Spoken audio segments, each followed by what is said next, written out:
between the Texans and Ravens, and then of course the Packers and 49ers. We're gonna see if Leaf's gonna hop on the show because we all know he's gonna talk about his Packers, but I will give him a lot of credit.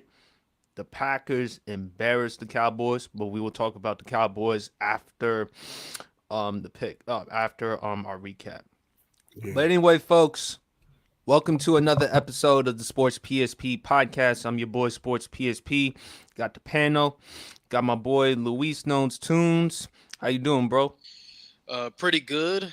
Appreciate you being patient with me. I know the past 3 weeks I've told you that I was gonna hop on your show, and then personal things got in the way. But I appreciate you being patient with me. I love coming back talking ball with my boys. You know what I'm saying? And yeah, appreciate you for having me on, and let's get to it, man. I'm eager. Always a pleasure having you on, man. Harrison, how you doing, man? I'm doing good, school's still been up and down. School's been up and down, but still vibing, and we're still rolling. We got Leaf in the building, diehard Green Bay Packers fan. Go check out his pod. Does a lot of great content regarding the Brooklyn Nets. How you doing, man? I'm good. I'm tired and frustrated. We got the Lakers tonight. I Mm. refuse to do any type of thing tonight on that because I know we going up against the NBA. They moved that game to ESPN because the Warriors game got postponed. But so we already know what the play is. So I'm not messing with. I'm not falling for none of the NBA's traps. No, I refuse. All If y'all right. if y'all win, And If go we win, ahead. it still don't mean nothing. Like I'm not. I'm. That's going to be more of the illusion of trying to lure me in to the But bullshit. but leave, but you got Trey Young. We do not have Trey Young, man. That's a fake article, dude. Not yet, not yet. And of Mess course, it. last but not We're not least, getting Trey Young, please. we got undisputed world the champ go. in the building. How you doing, my brother? I gotta mess with you. 37 degrees today. 37 degrees. You know, Champ, you, you're not nice. Champ, you know where that weather is coming from? The doubt you had in this.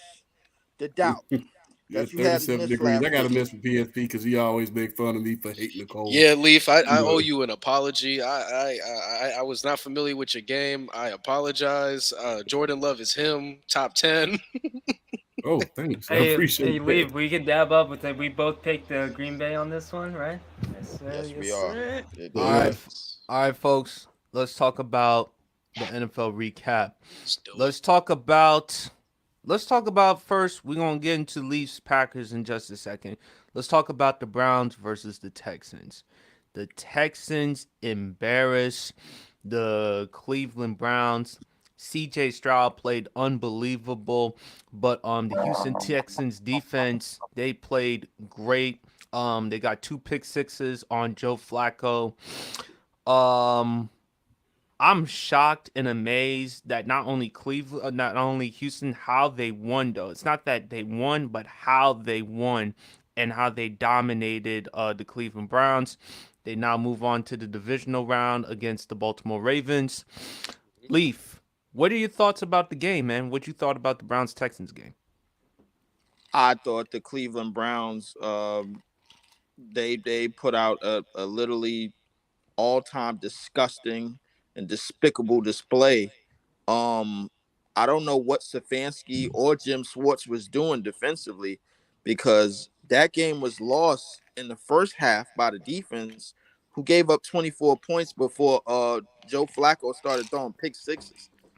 They didn't like that defense didn't come out nowhere near like what we thought they were going to come out with. But like this is a defense that played physical, played press coverage all almost the entire year, and some of their biggest wins of the season, and they didn't do any of that. I'm seeing guys get wide open, like they're offering distance, but they played the defense that we played when we were up 27-0, and we had a lead. They were trying to get back in the game, or at least they were acting like they were trying to get back in the game. I don't know what Stefanski was doing. I don't know what Jim Schwartz was doing. I just don't know. Listen, it's confusing to me, man. I'll be honest with you. I don't know what I saw from that game, You but seem shocked as hell. I'm extremely shocked because I thought that defense was gonna bring.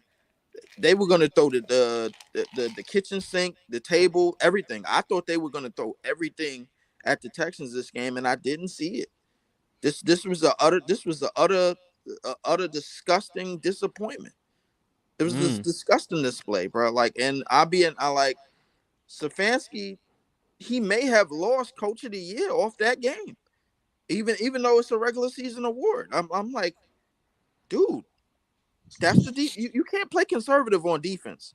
You can't do that. Maybe on offense, you could do that, but you can't play. You got to bring everything you got on defense. You tell your defensive team, yo, listen, we throwing everything at them. We throwing blitzes, we throwing presses, we gonna get physical. I don't care what you do. You throw it all at them. And they didn't do that. And that's what led to the ass whipping. And somebody had hit me up, which was crazy. It was like, yo, Flacco didn't have a bad game yet. And I'm like, okay, we leaning on Flacco to dig them out of a 10-point hole in the half. And that quickly turned badly. And then they gave up more points in the second half. So that was just a disgusting display by Cleveland, man. But I got to give credit to the Texans. C.J. Stroud is everything that everybody on PC or football said he was. I said it too. Yes, you said it too. He's next up, and the current top 5 quarterbacks in the league, he may be breaking into that sooner than later. So I think these guys, man, like the Josh Allens and the Lamar Jacksons, they better do something. They better do something quickly. All right, we're gonna definitely talk about our picks later. Trey, what's your thoughts on the Browns versus Texans game? Let's see. The Browns are who I thought they were. First of all, Kevin Stefanski, you's an idiot for putting the ball in your quarterback's hands. You should have just ran the ball to set up the pass because Flacco was getting the ball down the field. It's just you put the ball in his hands and he threw the ball so many times, he was bound to throw a pick. And the defense, let me just say it, Myles Garrett a bust. Because that back end is terrible. A bust? Yeah, What? I don't think that's the right word you want to use from I would Miles not I think Garrett. we say need a bust that. for this game, guys. I don't think we all know that Miles Garrett is a bust. I think Trey B's a bust for this game. Okay, if you want to say Oh. bust for If this you want to say he game, had a No, bad I was game, saying we can I say didn't say that. Myles Garrett was a bust. I said the defense was Myles Garrett or bust. Okay. Okay. My fault. Because it sounded like you said Miles Garrett was a bust, and I was like, we I don't watched know. this I was game, about to Cleveland say, Browns? but continue, Trey. But what up, Aiden? what I mean is, if Myles Garrett can't go off, their defense looks totally different. And they and Houston made it a point of emphasis, like we are not letting Myles Garrett get in our backfield. Not tonight. Not today. Mm-mm. All right, we got a new guy, Aiden. What's up, man? How you doing, dog? I'm doing What's your pretty thoughts good. on the Browns versus Texans game? In my opinion, the Browns are a little bit. They're not as good. They're really overrated. They're really overrated, and they show how bad they were on last week because Flacco he's been doing good almost all season. He's been doing like all right. Mm-hmm. He's been doing good, but against that Texans defense, that's when he started to fall down and where he couldn't find very much open receivers. But if you look on the Texans side to what they did on offense and defense, how Stroud has been working the whole entire time, it just shows how good he is as a rookie and how he was at Ohio State, right? Yes. He's an incredible rookie, and he showed that in the playoffs, especially being in the wild card round and being a rookie, being it your first time. I thought Stroud played incredible against Miles Garrett, which I agree with some of you that he's a bust. You're talking about in this game, not in terms of his career. Yeah, in this game. Okay. But give credit to Laramie Tunsil. He did a phenomenal job, especially going up against Miles Garrett, and that explains why he got the contract. Luis, what's your thoughts on the game? I just want to say I don't agree with the fact of the Cleveland Browns being overrated. I think a lot of people blew the Browns completely out of proportion, but I feel like throughout the season, the work Kevin Stefanski did what he had for this team, the amount of injuries that piled up and how many impactful players ended up being out, he did what he had to do and he maximized what he had. And I think they overexceeded expectations, in my opinion. This isn't even the fully healthy Cleveland Browns team, and they made the playoffs with 10 wins. Imagine what we can see next year with a fully healthy Cleveland Browns team. Let me just say that. Not overrated. They're banged up. They overexceeded expectations. Now, in terms of the game, they could have played better. Just like a lot of teams in the playoffs could have played better. Could have played better. It was a piss poor performance. I'm sorry. I want to. I'm gonna work on my words. It wasn't a good performance. Kevin Stefanski did a horrible job on the defensive side. Miles Garrett was a non-factor, but that's credit to Laramie Tunsil. CJ Stroud is him. We've all been saying it the entire year. CJ Stroud is him. CJ Stroud is one of the best quarterbacks in the league. I know a lot of people kept trying to tell us, hold off on the top 10, top 5 talks, but nah, this kid is the truth. He's the truth. Came in, changed the culture. Look at that. Houston won a playoff game before we did. That's insane. Houston won a playoff game before we did. And people thought and people thought we won the trade getting Tyreek Hill, Jalen Waddle, and Bradley Chubb. No. Texans sucked for like 3 years, and then they came in on a rebuilding year and won a playoff game. While we were supposed to be Super Bowl contenders and we get waxed in the first round. No. They won a playoff game. Luis, I'm trying to save you from yourself, man. Don't put yourself speaking of in Dolphins, any we don't get more into that because I got something to say when it comes to that. But continue. All right, Harrison, what's your thoughts on the Browns versus Texans game? Pretty boring. Pretty boring. It was pretty close in the first half, and the Texans just blew them out of the water. And I'm not gonna lie, after what they've sucked for the past since the pandemic year, so that's basically 3 to 4 years. I thought they're never gonna succeed whatsoever, and I was wrong. That was serious, and I was 100% wrong. But CJ Stroud, I mean, that dude's for real. Dude's winning Rookie of the Year. There's no questions about it. I mean, so yeah, that's pretty much it. Is there no question about it?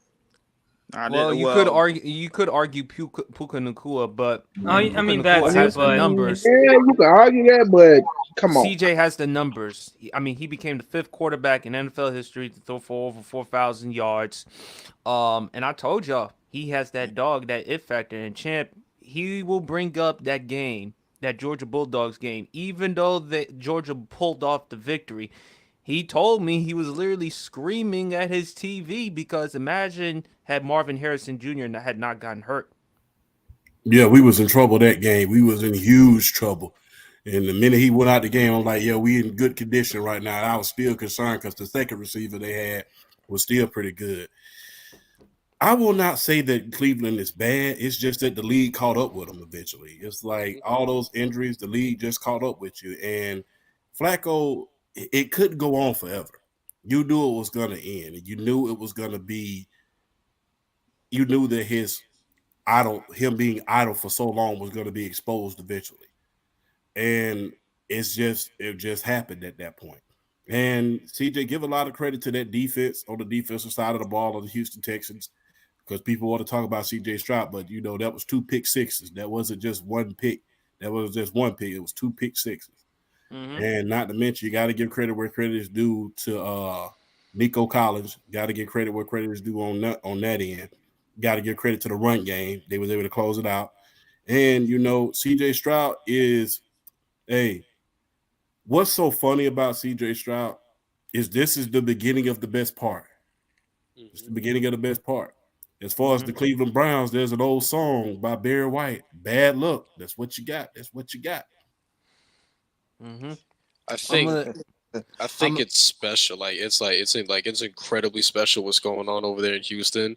I don't know if you guys saw, but the NFL released a clip of D'Amico Ryan's like on the tablet with I believe it was the linebacker, and like he's dissecting Joe Flacco, and he's like, all right, so like when he looks over here, he's gonna throw over there. So when he throws over there, jump in front of the ball, and that's an easy pick for you.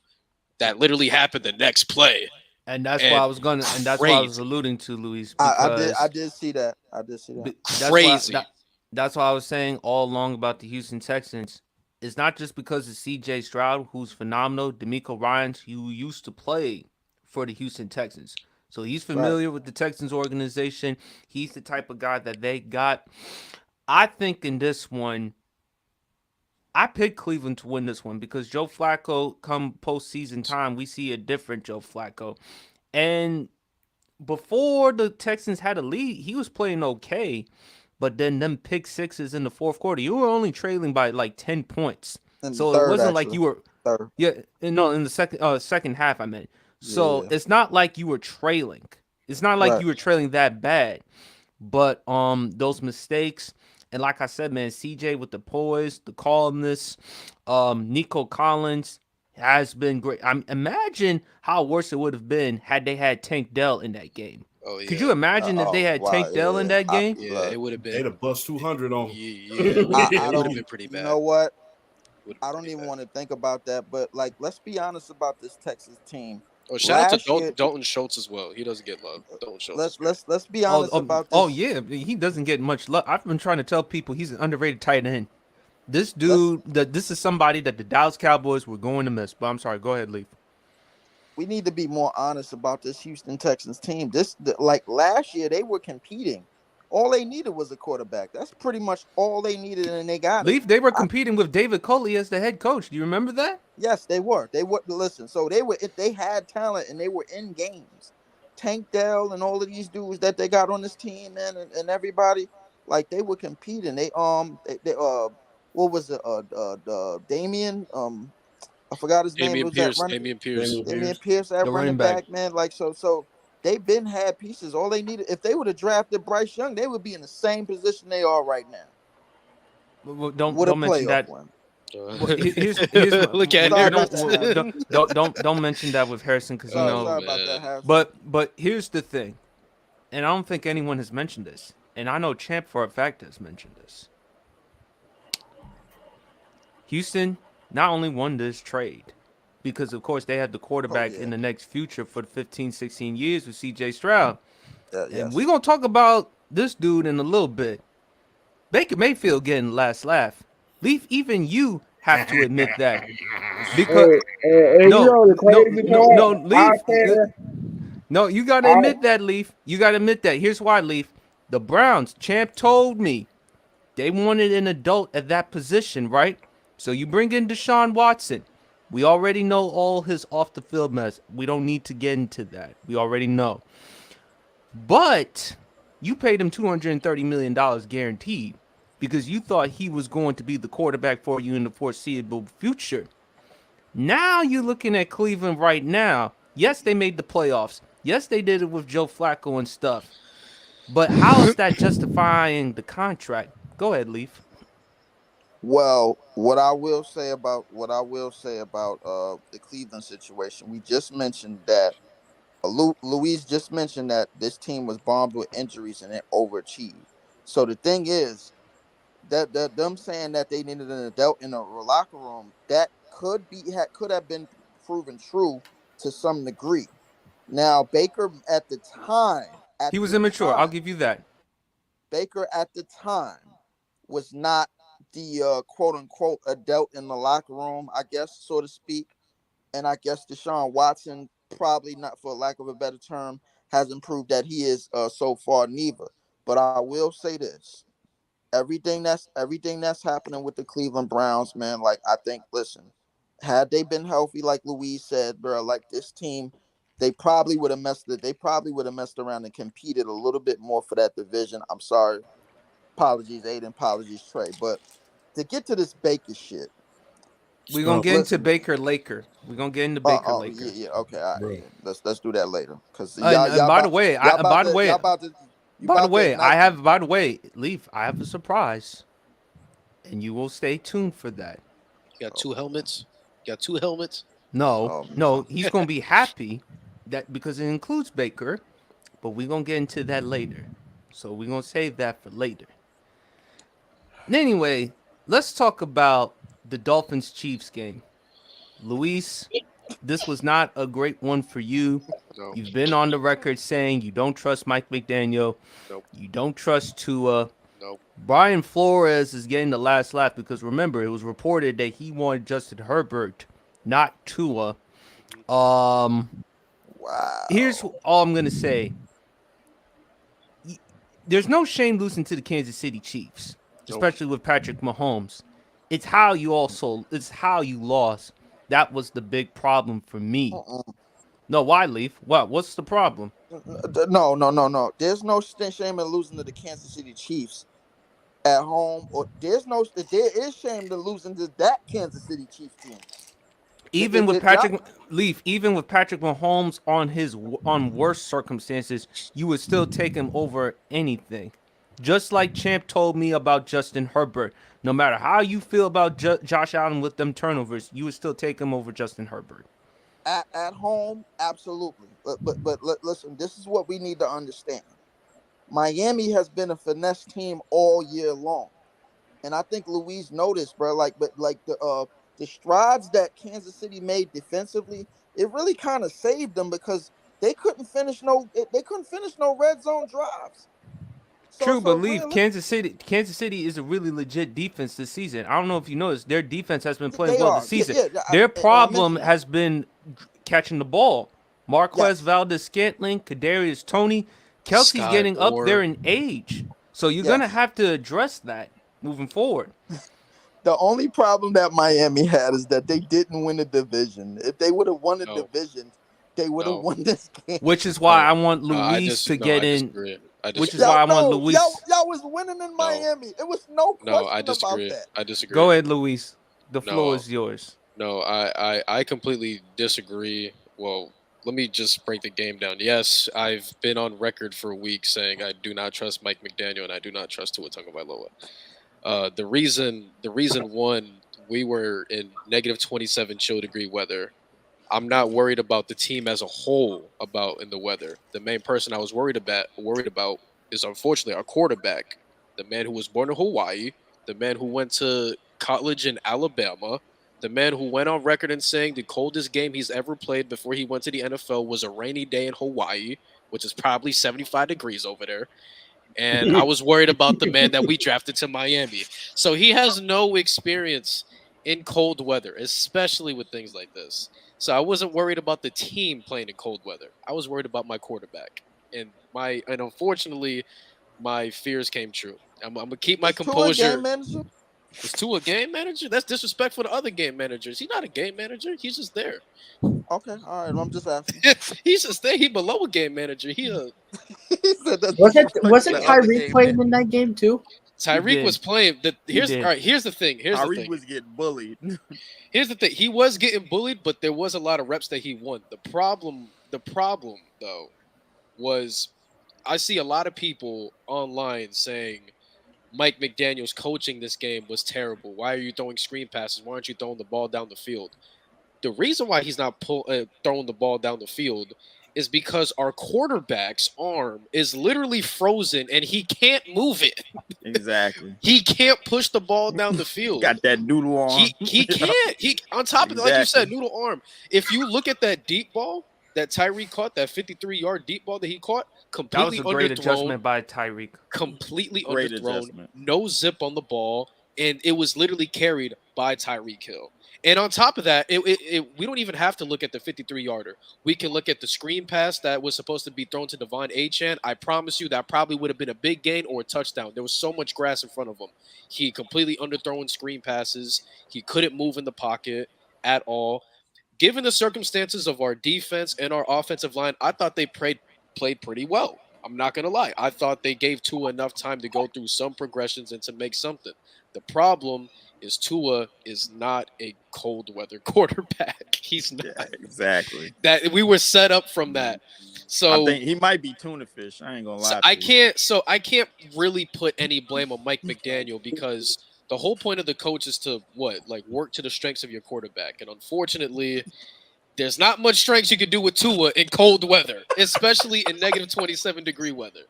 So I can't put any blame on Mike McDaniel, but Tua, somebody got to lock him in a freezer the entire offseason and have him throw footballs the entire time.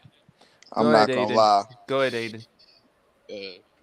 Well, here's the thing about Tyreek. You think he'd be used to that cold weather by now because of how much he'd been playing in Kansas City the whole time. What do you mean? Tyreek wasn't even bad this game. We couldn't get him the ball because Tua couldn't throw the ball. That was the issue. Throw the ball. No, what I mean is it's the wind chill, and on top of that, the wind was blowing the ball either way. You see, people are only looking at the clip of Trent McDuffie jamming Tyreek Hill. You're not looking. Tyreek won a lot of reps. Tyreek was open on a lot of passes. The problem is Tua is not built for these kind of circumstances. Forget this being a playoff game. Forget this being against a team with a winning record. Look at the conditions we're playing. This was the fourth coldest game in NFL history. Like I said, my quarterback is a quarterback from Hawaii who played college football at Alabama, drafted to the Dolphins. All he knows is warm weather. And every team in our division, and we all know the NFL, they switch the schedule to good team strengths, right? All the teams that we play in our division that are considered cold weather teams, we play them early on in the season when the weather is still good over here. Where the weather is still good. And I'm on the East Coast. I live in New England. I'm not far away from New York. We play them early on in the season where the weather's not bad.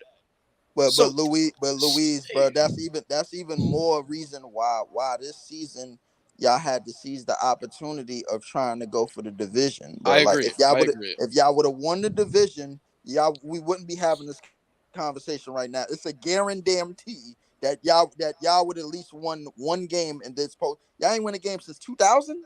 Y'all serious? We ain't won a playoff game since 2000. You see, the thing is too. It's been that long. You see, the thing is too. Miami team. You see, if you actually do the homework of research, is that long? Yeah, it's that long. Ricky Williams was on that team. These NFL droughts is out of pocket, bro. Ricky Williams was on that team. Dave Warnstead was coach. And you see with this Dolphins team, Marino was still there? No, Dan Marino was gone. No, Dan Marino was gone. They just got Ricky Williams on that team. Yeah. The thing with this Dolphins team that I noticed, and this is where it goes to Mike McDaniel. Like, I've seen, forget the winning teams. When this team goes up in big moments, they crumble. A big moment that I always go to is that Tennessee game. Tennessee was a team that didn't have a winning record. Yes, we lost Tyreek Hill, but we still had enough talent to put Tennessee away. If we win that Tennessee game, and it pains me because if we win that Tennessee game, we beat Dallas the next week. And the division would have been locked. But Mike McDaniel and PSP, I've said this on your podcast. I've said this on Brandon's podcast numerous times. You told me personally. The biggest problem I have with Mike McDaniel is situational football. He does not make adjustments like he needs to. His clock management is horrific, and his play calling, when he gets too cute out there, it could be 3rd and 2. Bro, just run up the middle. We have Raheem Mostert's not the most. I'm not going to say he's the most dominant running back in the league, but he's not a running back. He's a good enough running back to get us 2 yards over there. Why are we passing? Why are we passing to Cedric Wilson? You didn't use him all game, and now you want to throw 3rd and 2 to Cedric Wilson? It's crazy. That's the main problems I have with Mike McDaniel. All right. Harrison, do you have any response regarding the Dolphins-Chiefs game? No comment. Trey. And whose noise is that in the background? It might be mine. It's Trey. It was Trey's. Yeah, I know he had issues with the fan situation. He did tell me that. I have a fan in my background. It's like right over here. We can't hear it. Okay. We can't hear it. Yeah, but go ahead, Trey. But I knew the Dolphins was gonna lose. I would just like to ask Tyreek Hill a question. Is Tua still more accurate than Patrick Mahomes? I mean, That's a That's good. kind- Tua is mid. What the Why? heck? Why is that a question? Remember. No, I'm saying. He Remember, said he that. said He that. said that. He said that. He said He that. said that.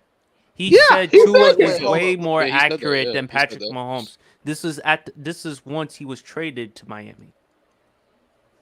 Well, He said whoever think that was The on catnip, bro. disrespect. I'm gonna just say it like it is. They on catnip if they think Tua more accurate than Patrick Mahomes. What kind of The sense only does that make, person bro? that thought that was Tyreek Hill. Clearly, I think he was. I just look at it as Tyreek And is Lee, just trying to I uplift his don't even quarterback. I think Tyreek Hill- Tyreek was saying that because one, he's trying to support his new quarterback, I agree. and two, Tua. Let's not forget, folks. Tua, the one thing he had coming out of college, he never had a cannon, and durability was never his thing.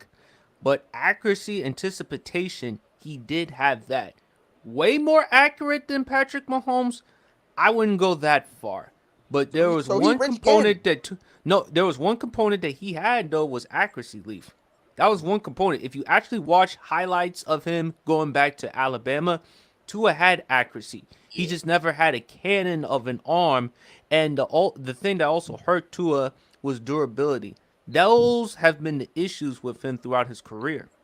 I think So- the main thing we could take from Tua is he lost because if you look at pre-injury Tua in Alabama before he broke his hip, he could fling that thing really far. Oh, and, yeah. and he was mobile. Like they had run plays for him. 4-8-ish at least. Unfortunately, we got the short end of the stick with Tua because after he broke his hip, his arm and his motion to throw the Noodle. football, it just hasn't been the same. It has not been the same since. It's Rich. It's like that. It's Bro, like if he's we throwing. had Tua before the broken hip, oh my god, oh my It's god. like he lost a step. Like he's trying to throw it, and it's coming from his hip, and it's messing his arm up. It's not only him throwing the football. He's not as athletic anymore. He's not as fast anymore. His agility. Go look back at the Alabama highlights. My boy would be taken off for 45 yards. Like he was that fast enough to do stuff like that. And since that broken hip, he just hasn't been the same quarterback. All right, So folks. he's basically Rich well- Gannon arm talent right now with Teddy Bridgewater durability. Well, Damn, that's Leaf, kinda you- crazy. That's kind of messed up. You are ruthless. I mean, Rick Gannon was. Alright, I mean, Rick Gannon was MVP. hold on, tell y'all. a I got to get Champ in here. Champ, what's your thoughts on the Dolphins Chiefs game? Oh man, let me tell you something. Look, you had a chance to control your destiny. You did not. That was problem number one from the jump. Number two, we all know that high-powered offense do not do good in that weather. And to Aiden's point, yeah, Tyreek Hill is supposed to be used to going in these conditions. I mean, he was getting jammed at the line more times than one. They jammed him to Cancun. So to his point, to the young man's point, he has a point. So hey, Tyreek was getting jammed at that line like toast. So I mean, Yes, he was. So I mean, you can't argue with that point. And he's supposed to be used to that weather because he played in Kansas City for so many years. So, hey, you got to think about that. Number two, man, you got to start asking yourself these questions. Sometimes it's okay. The NFL is different from the NFL that I grew up in. Right. When you have a rookie quarterback, you invested a lot of money in him, $60 million, $40 million, took up most of your cap space.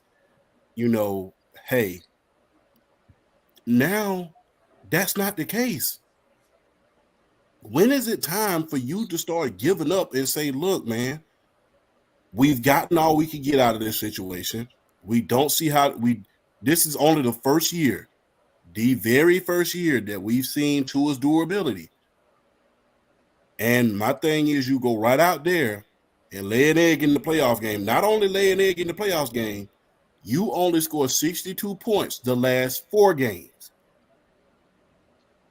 So how long is it going to be before people start asking themselves questions? Because guess what? Next year, you're on a contract year. Next year, you're on a contract year. Do you say, if you're the Miami Dolphins, okay, hey, this quarterback draft is kind of rich with quarterbacks right now.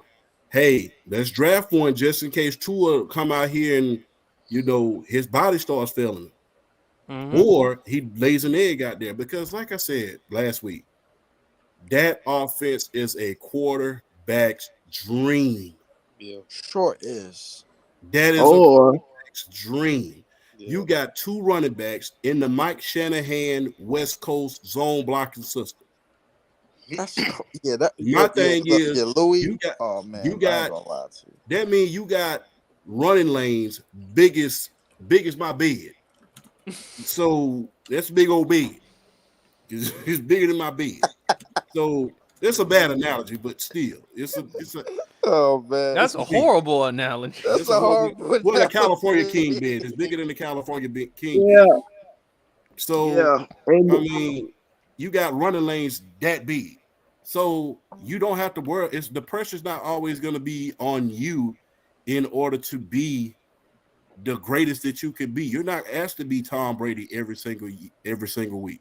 You're not asked to be Joe Montana every week. Then you got a safety net, Tyreek Hill. Hey, throw it up. He bound to be down there somewhere. Then you have Jaden Waddle. Then you have another 2 slot receivers coming off the bench. Now, another thing that did hurt them is a lot of the injuries that was on defense. And to Luis's point, hey, that was your fault. You let your best pass rusher be in there past the time. When you was getting blown out in the game, you keeping them in there. That's the coach's fault. But as far as the quarterback is concerned, you have to ask yourself this question.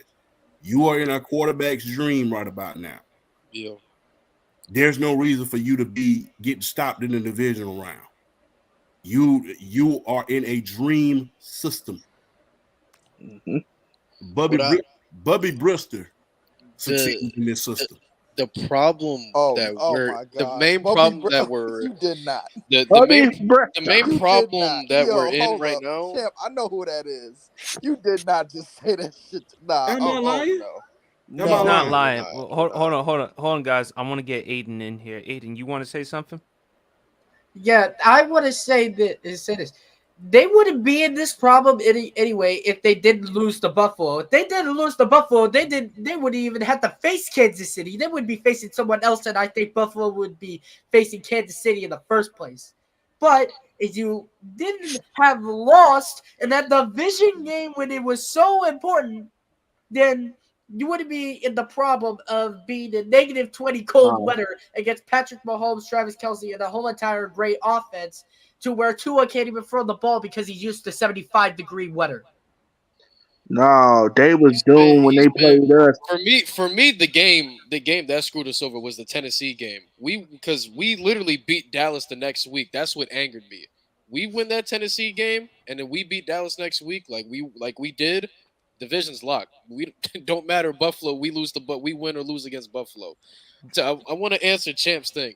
The problem about this team, Champ, and the problem with Tua right now is this team is the Super Bowl window is so dang open. What I want, and I don't care what I'm speaking for me and only me. I want Kirk Cousins. That's who I want. Well, I will take a chance. What? Take a chance. Wait a minute. Louis, you want Kirk Cousins, who's making a ton of money coming off a Achilles injury, who's about to be 36 years old. I thought you was gonna say Kyler Murray. I'll take either or, but for me I thought you was gonna say Russell Wilson. For me right now, Kyler's not going nowhere. No, he's not. No, Arizona's made it clear. Arizona's committed to Kyler. What I'm saying though, I don't think nobody should pick up Russell Wilson. No, what I'm saying though, this is what I'm saying for Kirk. If I'm comparing Kirk and Tua, if I have to trust a quarterback to go in severely bad weather, if I have to trust a quarterback who, even though he only has one playoff win, actually has a playoff win, if I can trust a quarterback who's not afraid to at least push the ball down the field and take a hit when he needs to, Kirk Cousins is that guy. There's been situations where we needed Tua to push the ball down the field, and maybe sometimes, and we all know as you know with quarterbacks, sometimes you're gonna have to take a hit or two to make a big play. Sometimes you're gonna have to sacrifice some hitting to get a touchdown. Tua's too scared. Kirk Cousins is gonna give me that ability where, you know what, I'll take a hit or two if that means if I could bomb it to Tyreek for a 60-yarder, if I could bomb it to Waddle for a 50-yarder. And on top of that, Kirk has the experience of playing in cold weather. With Tua, if we don't have the ability to beat these cold weather teams like in the regular season and these good teams in the regular season or whatever, there's no way I'm gonna feel comfortable going back into Kansas City in -degree weather with Tua as my quarterback. If I have Kirk Cousins going into Kansas City with -degree weather, I'm okay with that because this man spent his last few years in Minnesota. So he's used to this kind of weather. He's used to these kind of conditions, and he's not afraid to take a couple hits to push the ball down the field. No. But Luis, in the dome. you're concerned about the durability. You're not concerned about the Achilles injury. I mean, that's a scary injury that he's coming off from. I get you. Tua and Kirk are durability right now. Okay, but Luis, I get you. if Kirk there's Cousins anybody that may can be tell you a about Kirk Cousins is PSP, bro. Like, trust me. No, leave. Kirk Cousins during his time in Washington was not a bad quarterback. I just think he's a good enough quarterback. Get you to the playoffs. Maybe win you a playoff game. He did do that against New Orleans, but that's about it with Kirk Cousins. He's going to put up numbers. And earlier before the injury, he was putting up the numbers. I think, Luis, here's what you're going to have to do. Did you pick up Tua's fifth-year option? They're talking about giving him $40 million a year. No, don't do that. That's what Because you make the that's same. why- You make the that's why same I want mistake. Kirk Cousins. You are going to make the same mistake that the New York Giants did with Daniel Jones. Remember Bro. when the New York Giants gave Daniel Jones that contract? Yeah, y'all just yelled at me for wanting Kirk Cousins. Now y'all see why I want Kirk Cousins. I'd rather have Kirk Cousins. No, Luis, you better off getting a quarterback in the draft. You probably Oh, getting Bo man. Nix or something No, like After that. that? listen. No. This is the problem. No, this is the problem that the Dolphins are in right now. This is the problem that the Dolphins are in. I understand getting a quarterback. I understand getting a quarterback in this draft. But this Super Bowl window is incredibly open that at this point, if Kirk Cousins is on the table, I will live and die with the next 2 years of Tyreek's contract with Kirk Cousins throwing to him. Well, I don't know if you want that. I don't know if you want that, Luis, because that Kirk sound like the Cousins. Bucs I don't know if believe you in noticed. Baker. Kirk Cousins said he doesn't mind playing for Bill Belichick, and we all know that Bill God. Belichick is being reported. He's trying to get interviews in Atlanta. Kirk Cousins in Atlanta. God damn it. Champ, you are not excited You're about the that. lead. Stop it. Wait a minute. What's wrong Nah. with Kirk Cousins in Time out, time Atlanta? out, It's better time than out. Desmond Hold Ritter. Hold Champ, on, stop hold that. on, hold on, hold on, hold on, hold on, Desmond hold on. Ritter. Hold on. No, I hold mean, you better than the Ritter, but still. Hold on for a minute. We're not Hold gonna on. act like Kirk Cousins is some bum now. Let's No, not we're do not that. saying we're not saying he's a bum, Luis. We're not saying that. Yeah, I'm just the looking. bum. Listen. But I yeah, want you to he understand. open up that No. window that He's you're not a talking bum at about. all. No, That's I'm what not. he's not No, gonna do. I'm not saying he's opening up the window. I'm looking at the quarterback situation that we have now. The problem that we had in this Kansas City game in the quarterback position was my quarterback was unable to play in cold weather, and he was unable to push the ball down the field within the cold weather. I'm looking. If Kirk Cousins is in that game, it would. I'm not saying we win that game, but it would be a lot different. It would be a lot more competitive. Is what I'm saying. Hold To on, be- Champ has something to say. Champ has something to say. After that, let's let the young man go because he looked like he had something to say. Let me break this down. I just came off a year where between two quarterbacks, they threw 26 interceptions. Let me say that one more time. I'm gonna come out the hoodie. Out the hoodie. No edge up, no nothing. I just came off a season in Atlanta where my quarterbacks had 26 interceptions combined. Not to mention one of these guys had 7 fumbles, one in the end zone that could have potentially cost us the game. Oh God. So guess what? If you give me Kirk Cousins, if he's fully healthy, with that defense that we have, depending on who the coach is, I will say that. In this running game, I'll take that. But the thing is this, we got to ask ourselves this, why does Mike McDaniel continue to give up on the running game? I've been saying it every single week, have I not? You have. Every time you be gashing them for 5.4 yards a carry, all of a sudden let's pass the ball for what? It's kind of like you eating. It's kind of like you're eating eggs and you're getting full, but you want to eat some bread. What for? What? I mean, Why? It's dumb. If Eat if eggs and eggs you getting get you full, full, you want to eat some bread. why'd you resorting to something else? That's dumb. they do have That's H.N. nasty. roasted. I mean, no, I'm just being real. If you making eggs every single day and you getting Yes. full, Yes. why are you switching to something else just to say, hey, this might be a little bit more flashy, but I ain't full afterwards. That's crazy. Eat to get full. Play. In other words, play to win the game. Don't just go out here trying to look for style points. Style points in this offense is what got Atlanta came back on 28-3. That's what style points get you. Absolutely. Absolutely. Style points is what got Kyle Shanahan came back on, not only in that NFC championship, but in that Super Bowl as well, when they had a lead as well. Mhm. That's what style points is what happens when you have the great Dennis Green saying we are who they thought they were. That's what style Yes. points get you. Well, you remember So- I said Kyle Shanahan is the Mike D'Antoni of the NFL, bro. Yeah, but the thing is, that's what style points get you.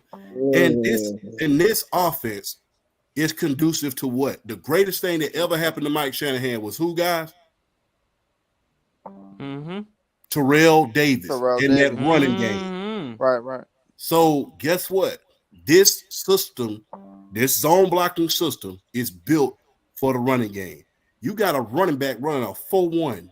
Hand him that ball and let him continue to gash these guys for 150 yards a game. And do the play action, take two out of harm's way so he don't have to pass the ball for over 30 times. You have two great running backs. One of them nearly led the league in touchdowns. Raheem Right. Morrison, he led the league. He was second in the league in touchdowns. Led the Sure league in did. rushing touchdowns and was Yes. tied for. So let total those touchdowns. guys run that ball. Take Tua out of harm's way. Stop looking for style points because you want to look like the San Francisco 49ers, which is your old team, and make sure that you win the game. In the great words of the great Hermit, would play to win the game. In the You great don't words play of to Jimmy, just play. exactly. In the great words of Jimmy Johnson, don't be pretty, be good. All right, folks. Let's move on to a next one.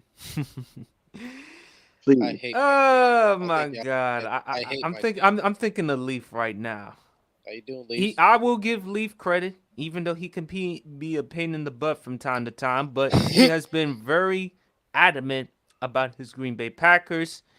He did say that the Packers were going to beat down the Dallas Cowboys, and Lord and behold, they did. 48-32. Realistically, it's 48-16. For those who may not know, Cowboys put up garbage numbers in garbage time. Leaf, Same old Cowboys leave. the floor is yours. Well, this is well. I just want to put this out here right now. This don't got a damn thing to do with the Cowboys. This got everything to do with Matt LaFleur's play calling. That's what it has to do with. Matt LaFleur called a damn good game. When you got a running back, when you got your running back that you was coming into the year with him and AJ Dillon and Patrick Taylor Jr., they was about to be a premier backfield, and you have a quarterback that only had to throw 20-something passes to get 270-something yards and 3 touchdowns. You add that's what you call balanced football. Now, I was highly now what made me mad is that we started giving up points. I thought we should have shut them out. I thought we was going to shut them out. We let those dudes get like 7, put 10, 16 up on the board when we was just going through the motions, and we wound up 48-16, and then they scored extra 16 points. We trying to put the backups in, and then Jordan Love comes back in. I'm thinking, I'm like, bro, listen, I was hot during that game because I was ready to tear up this room because I thought we should have shut him out. I thought we were gonna shut him out. The Jair Alexander did a hell of a damn job on CD Lamb. He did a hell of a job on CD Lamb. Covering them. The coverage was great. Gary played great. Quay Walker played great.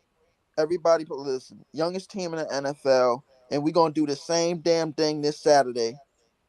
to them punk ass, sorry ass Niners. And I already told y'all last week, we win in the damn NFC. And I'm not saying this no more. One winning the question, whole Leaf. damn NFC. One question, Leaf. One question, Leaf. Since you like bringing up the history of the Packers beating the Dallas Cowboys, aren't you concerned about the Packers' record against the 49ers No, in the playoffs? Now, even though you could say, well, you know what, that was Aaron Rodgers, this is now with Jordan Love, you not at all concerned. I'm not at all concerned because the last game they beat us, they didn't score.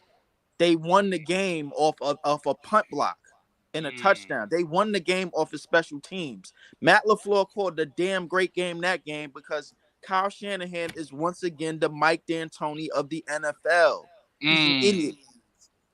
Champ knows he's an idiot, and everybody else in this party knows he's an idiot. So like if they're down, do any of y'all really believe? Leaf, I don't know if he's an idiot. You know what the better comparison of Mike Shanahan, Kyle Shanahan is? Andy Reid without a Super Bowl. Because Andy Reid, what was the knock on Andy Reid, Leaf? Clock management situations. Could he win the big game? That's Kyle Shanahan. Until Kyle Shanahan actually wins that ring, unfortunately for him, that will be the narrative with him. Well, unfortunately for him, he has Brock Purdy, and we all know that is about his game manager. That's lower than game manager, bro. Like Louis, I'm sorry. That's probably you said that's disrespectful to other game managers to call to a game manager. Well, it's damn disrespectful to call. It's damn disrespectful because we know that we already know, and there's 2 Ravens fans in here that know he's a grade A piece of trash. You listen. You cover the flats and you cover the flats and you cover the short routes and make him throw inside. He is a piece of trash, and we're gonna prove it this damn weekend. I'm sick and tired of 49ers fans getting in my face, talking about what they're gonna do and what they're. I'm sick of it. And now I'm gonna continue on this tangent because the thing is, this team. Listen, if anybody in here thinks that Brock Purdy can come back from a double-digit league, say I. Not a damn soul. So once a quarterback and a running back with an actual offense like Jordan Love comes in your town, and then you're gonna have to score, and then you're gonna have to put points on the board. Guess what, Brock Purdy? You ain't gonna be able to do it. Guess what, Kyle Shanahan? You ain't gonna be able to do it because you got Brock Purdy starting. And you're gonna have to lean on CMC to try to get you over the 50-yard line and get you points, and it ain't gonna happen. So you're gonna get a mud hole stomped in y'all just like Dallas. And by the way, and I'm gonna pass the mic in a second. I got a lot of 49ers fans to keep telling me that we not the Cowboys. Their last Super Bowl was when? Sound like the Cowboys to me. The last Super Bowl was in the 90s. You got to go back to when they had Steve Young. Purdy's probably gonna go against that Packers defense. That Packers defense is scary. Jair played great. Rashawn Gary had 3 sacks against Tyron Smith at that. Let me say this about the Packers Cowboys game before everyone gets to turn. Dallas Cowboys ended up doing Dallas Cowboy things. I'll give Leaf a lot of credit. Jordan Love played not good. He played fantastic. Had it not been for that last incompletion, Leaf, I don't know if you noticed, he would have ended off that game with a perfect passer rating, 158.3. Just to stop you real quick, that was the same exact passer rating that who had? CJ Stroud. Sound like 2 quarterbacks on the same trajectory to me, but I'm quiet. Yeah, but at the same time, one is a rookie, and the other one did sat for 3 years behind a great Hall of Fame quarterback in Aaron Rodgers. And also, too, Green Bay, we know for a fact they have a rich history of quarterbacks. Rodgers and Favre, you of all people should know that. Jordan Love was fantastic. Aaron Jones ran the ball unbelievable. Romeo Doubs played sensational too. You're talking about the youngest roster. Correct me if I'm wrong, Luis. Aren't they like the youngest roster in the NFL? They're the youngest roster in the NFL and the 4th youngest team in NFL history. and they Fourth youngest whooped team. the And third youngest team in NFL history to win a playoff game. and they And whooped the and Dallas the first team Cowboys. and the first 7 seed to win a playoff game. And They- they whooped the Dallas Cowboys. They This was a whooped the perfect so-called opportunity. America's team. No, hold on. Let me get into the Dallas team. Before we get off This- this hold on, subject, hold on, somebody in leave, here hold on, needs to leave, take a leave, drink. Hold on, leave. Let me finish. And yes, don't worry about that. Dallas Cowboys. They had the number 1 offense in the NFL. 15 Oh, defense in the NFL. They averaged 29.9 points per game. And they got embarrassed.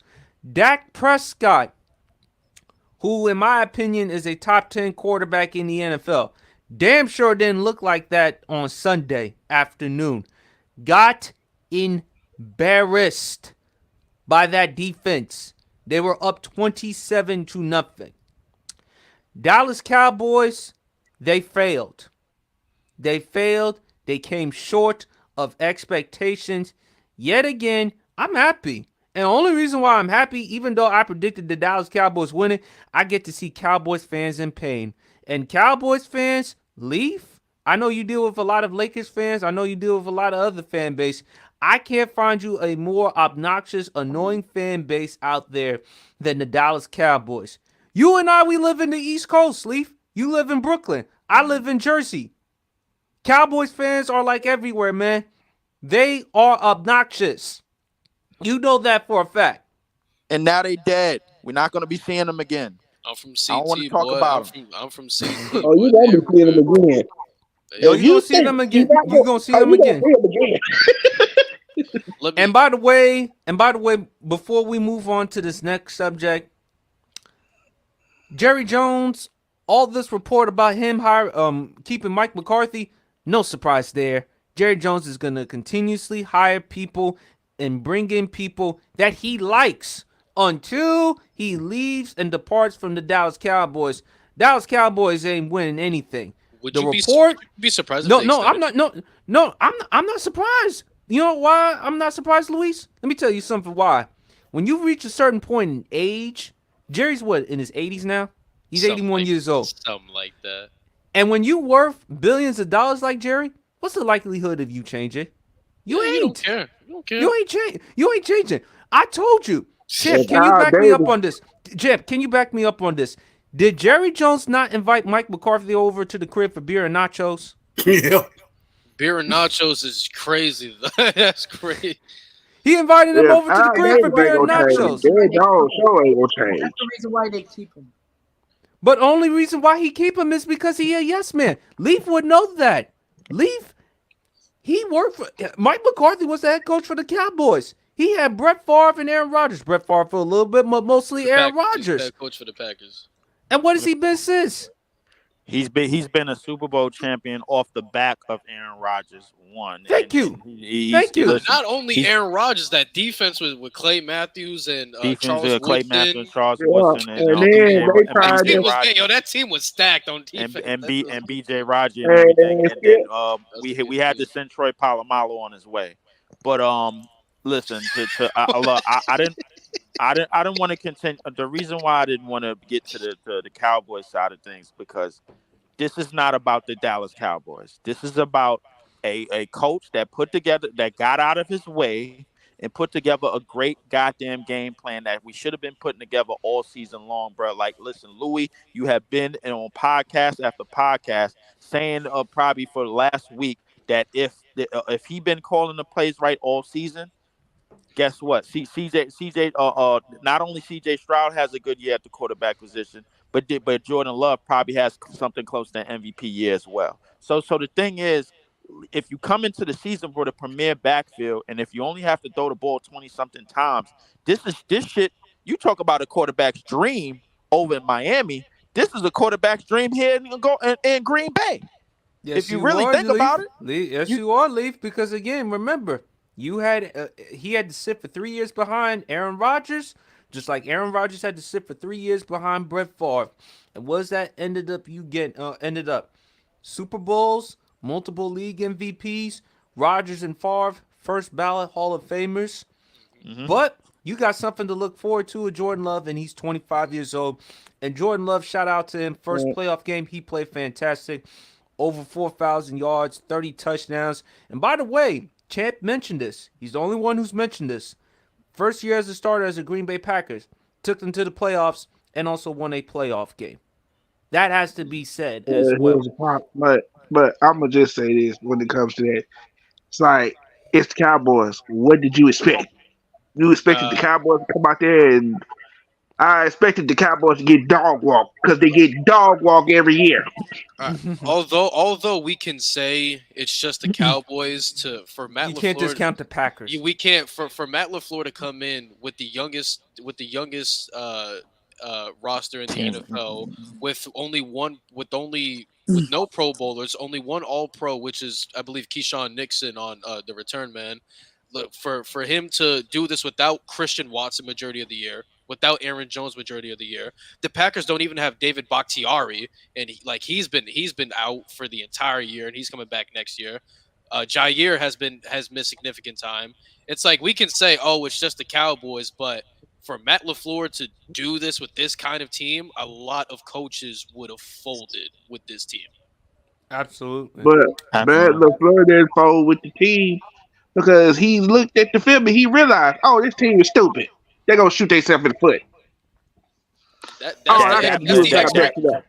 You the didn't know- expertise of Matt LaFleur. He already knew the weaknesses. He had the perfect team to go down Dallas. But Trey, why you on that subject, bro? Like this is the exact same thing that's gonna happen Saturday because it's been said he coached a damn good game the last time we seen the 49ers in the postseason. They didn't score. The problem was Aaron Rodgers only put up 7 points, and the defense was stopping everybody. The thing was they won that game off of a punt block. That's how they won that game, bro. And Aaron Rodgers was given. Leave. Let me ask you this question: do you trust Jordan Love? I do trust Jordan Love. Listen. What's question? The question mark. His love. The question mark is Matt LaFleur's play calling. If he sticks to the play calling and calls the great game that I know he can call against this sorry ass Niners team, then we are winning the NFC. We are winning the NFC. All I want to know is if there's any Tampa. So you just gonna skip over? Hold on. So you just gonna skip over the Lions and Bucks like they don't exist? Listen, all I want to know is which one of them want to host the NFC Championship game. It seems like to me, Leaf, you got 2010 eyes. It seems like this is the type of year that's going to be 2010 again. It is. My only concern is that I'm not gonna lie to you. The only team that really would concern me is Tampa. I think Tampa, physically on defense, they can challenge our running game. That's the only thing. That's the only thing about them. Luis, with all due respect, don't you ever make that fucking joke ever again. Wait, what joke? What joke? What joke? No, we're not getting that. We're not getting. No, what joke? Harrison, just what's your thoughts on the game? The Packers Cowboys game. This is the farthest we've gone without swear words, by the way. Good. I mean, Jayla. I mean, I called it. Me and Lee called that game. I mean, it's not Aaron Rodgers owns the Packers. It's the Green Bay Packers owns the Cowboys. I mean, it's plain and simple. Mm-hmm. Undisputed world champ. Talk to me, man. Let Aiden go first, bro. He said. I'm sorry, Aiden. Yeah, you want to go, Aiden? I'll go. Cook them Cowboys. The first thing that the Cowboys fans need to do, they need to stop saying this is our year because Thank you. They know every goddamn year that this ain't their year because Dak's gonna choke it away. Love to see it. Cowboys team gonna choke He's it. going places. Yes, he is. The whole Cowboys team gonna just choke it away. You know that y'all know that Dak had a chance for MVP this year, right? It was the same thing with Brock Purdy, but guess what? Those two they Lamar snatched that shit away, and they gave it to Lamar Jackson for free. And they did gift wrap him another MVP for free. Don't forget, I'm don't not forget gonna about lie. the other Christmas guy they gift. tried to They throw. gave him the Hold on, Christmas gift. They gave him the Christmas He was gift. cooking. He was cooking though, but don't forget about the other guy they tried to throw in the mix. Tyreek Hill. Hold on. No. No, Let's no, not. The no. only reason Tyreek Hill is And not in the Christian MVP conversation McCaffrey, was because he Christian got hurt. McCaffrey. Let's not do that.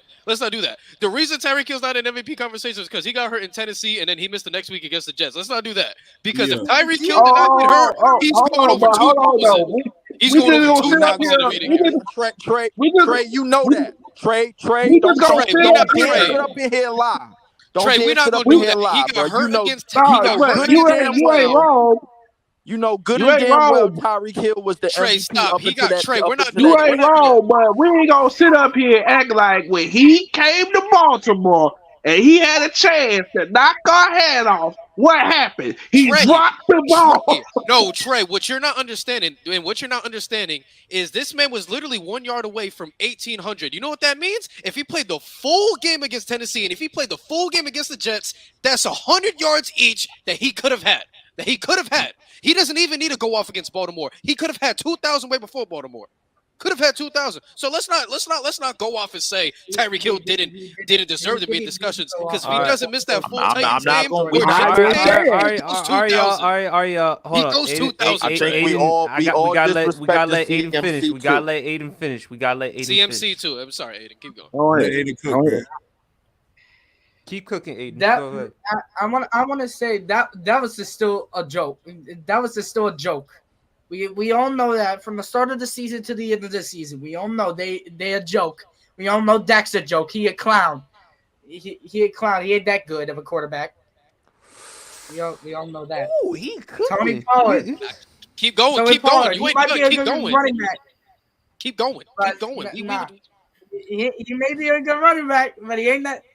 Talk but about he- Micah he's Parsons. still Go a good ahead. running Talk back, about but Micah yeah, Parsons. he's mad. Talk about But- Micah Parsons. Look at how I want to share my screen real quick with you guys because this is just blasphemy of how Dak Prescott shows himself as how bad he is. Oh, let's look at these let me stats. see if 41 for 60, 400, My boy, Let's see. he doing 40 PowerPoints. 41 for 60. 41 for 60, 403 yards, 3 touchdowns, and 2 interceptions, and you'd be 60 able to times. do more than that. How are you throwing for 403 yards and still doing nothing on offense? Wait, I'm surprised he threw the How? ball 60 times. Good. Wait, ball he threw 60 the ball times? 60 times He did. Ooh, I and know only his arm was threw for hurting. 403 yards. But Luis, Hey, when hey, you're hey, down 32 points, what the hell are you gonna do? More times than not, when you trailing that much, you gonna fucking throw the football that much. So of course you're gonna do everything. And I don't want to hear anything from the Dallas Cowboy fans saying Dak played well. No, 32 points you were down. I had Absolutely. a dear Dallas Cowboy fan, diehard friend of mine who was a Dallas Cowboy fan.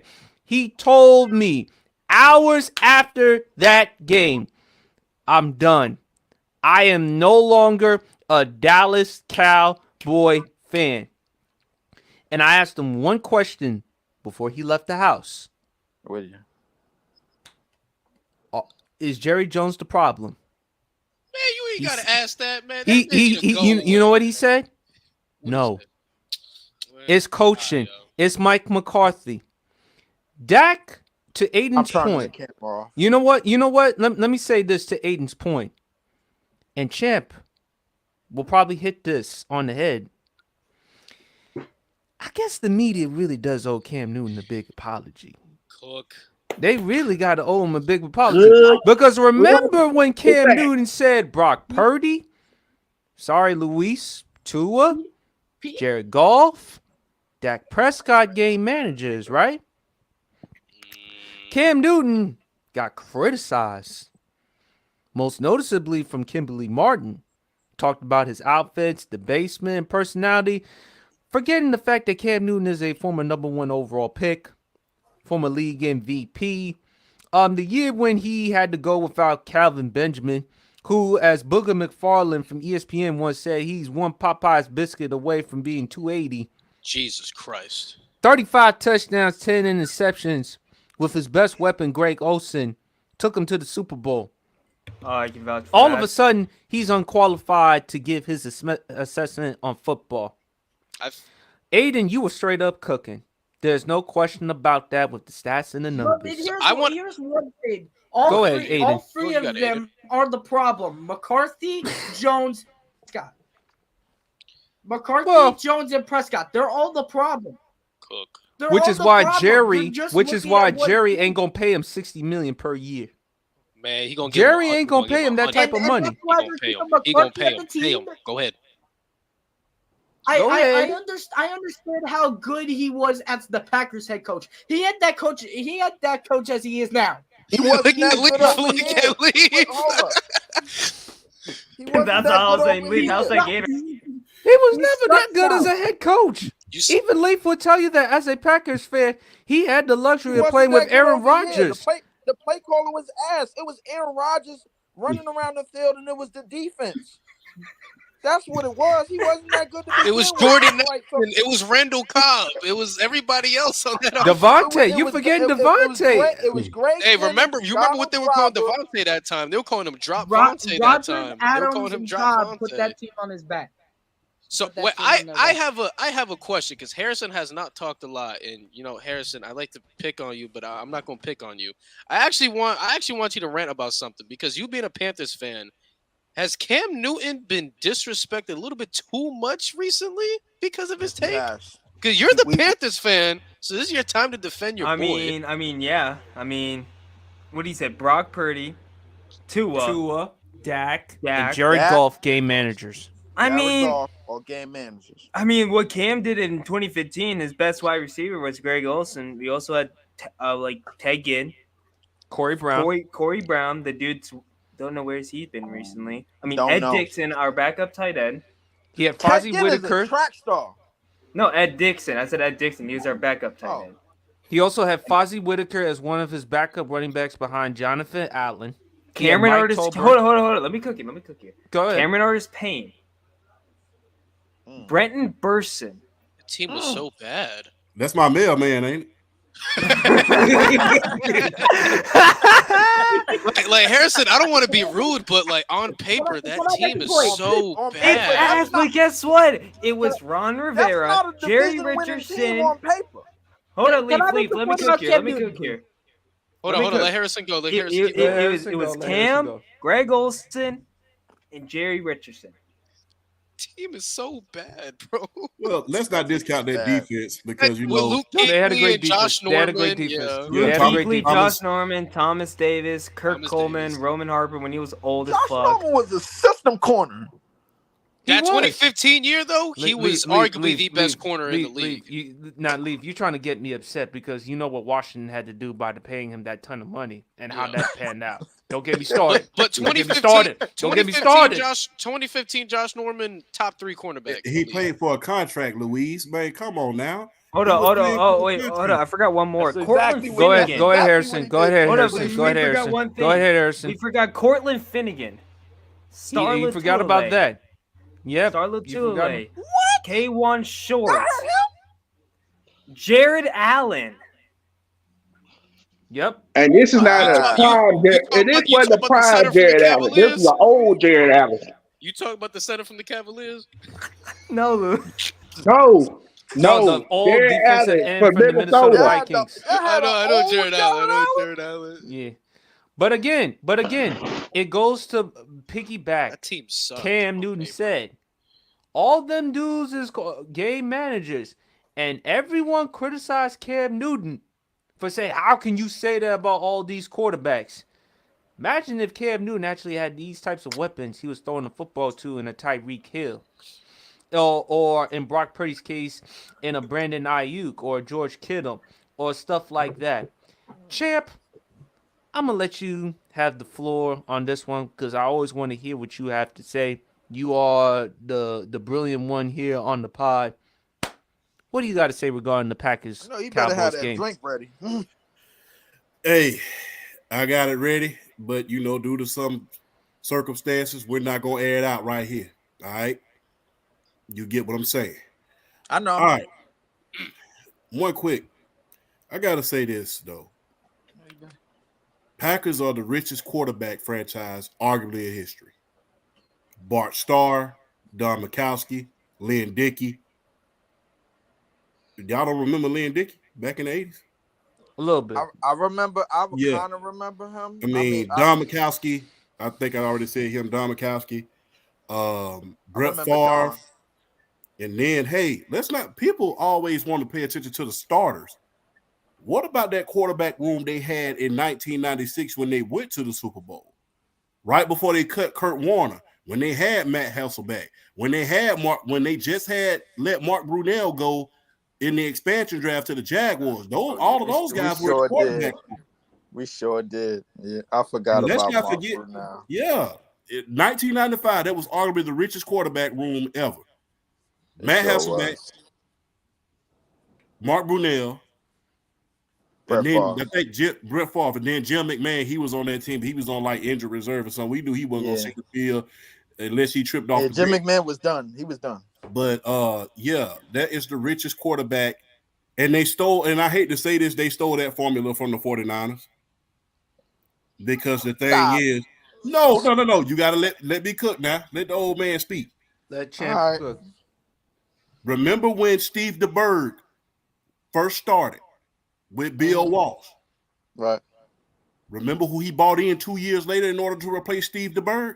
Joe Montana. Mm-hmm. And then years later, same process. Remember who they brought in order to replace Joe Montana? Steve Young. And then people don't want to recognize this. That's just the quarterback that was on there. Remember, Steve Bono was on that team. He went on to the Kansas City Chiefs and became a Pro Bowler. Mm-hmm.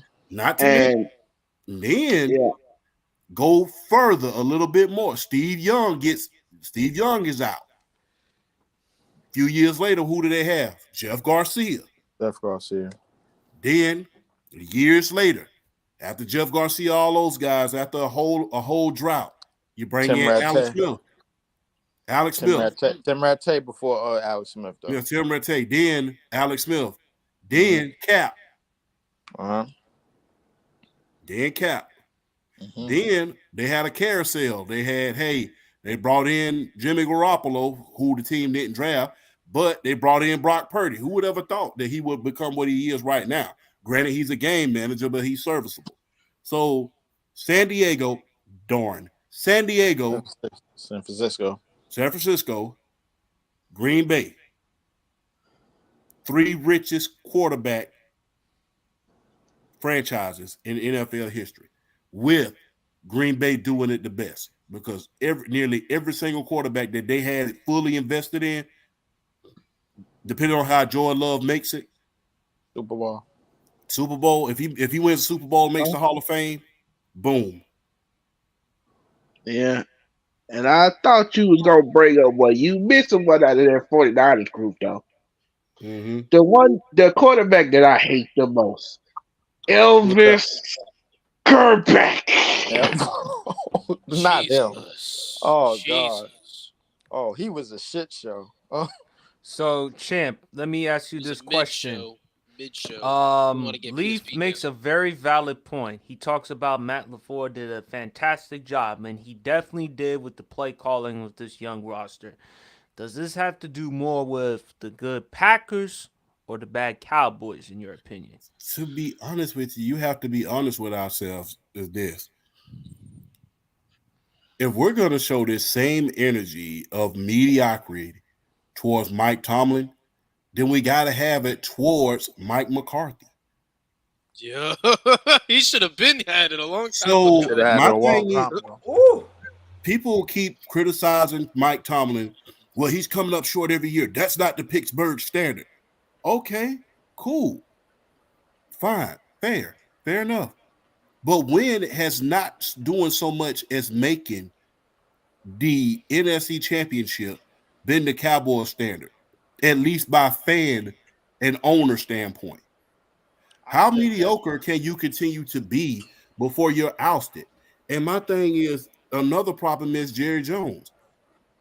My thing is, he has not been aggressive as a 49er franchise in order to do some things. in free agency as far as trades. You had a chance to get. You heard Derrick Henry say it. He wouldn't specify the team, but we all know who needed a running back. Them in Baltimore. So why didn't you address that need, knowing that Tony Pollard was hobbled? He couldn't. He wasn't what you thought he was. You was weak in the middle. You couldn't stop a nosebleed if you wanted to. You didn't have your goal line back. At least that's what you had Zeke for. Exactly.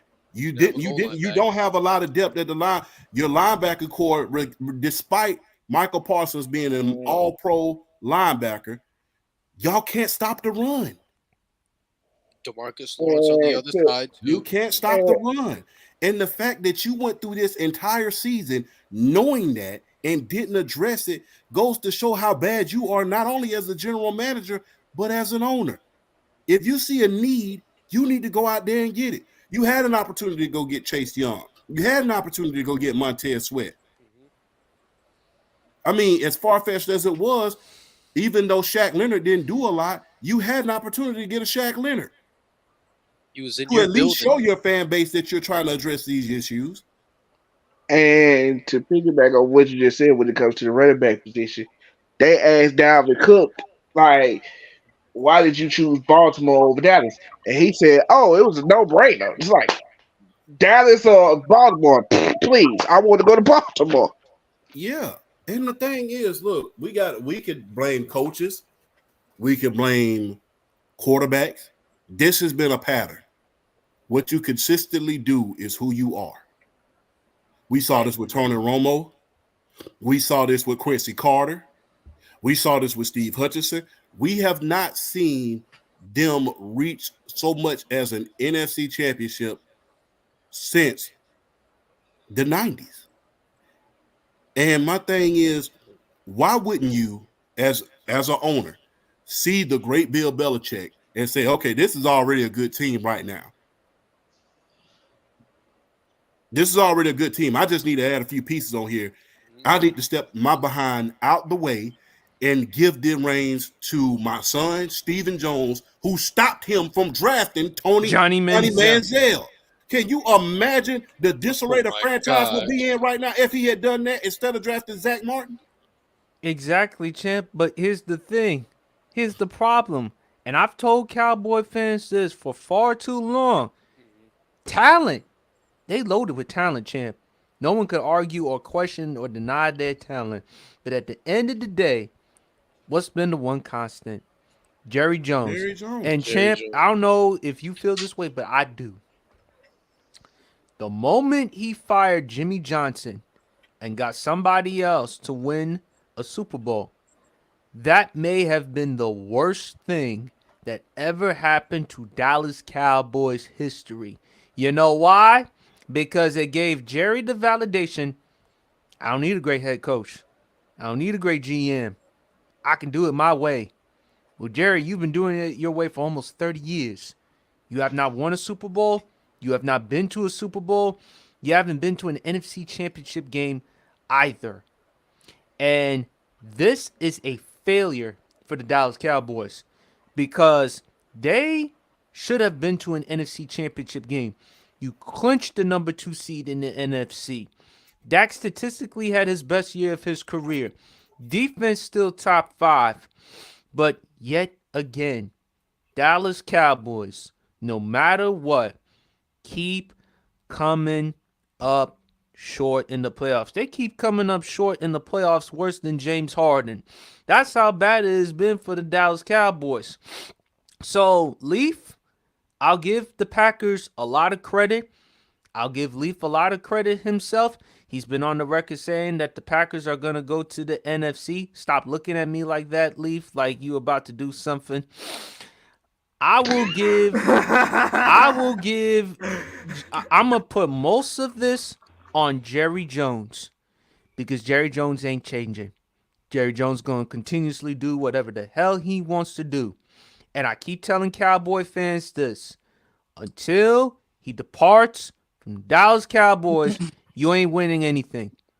And, champ, I'm concerned with Stephen Jones running the show because like father, like son.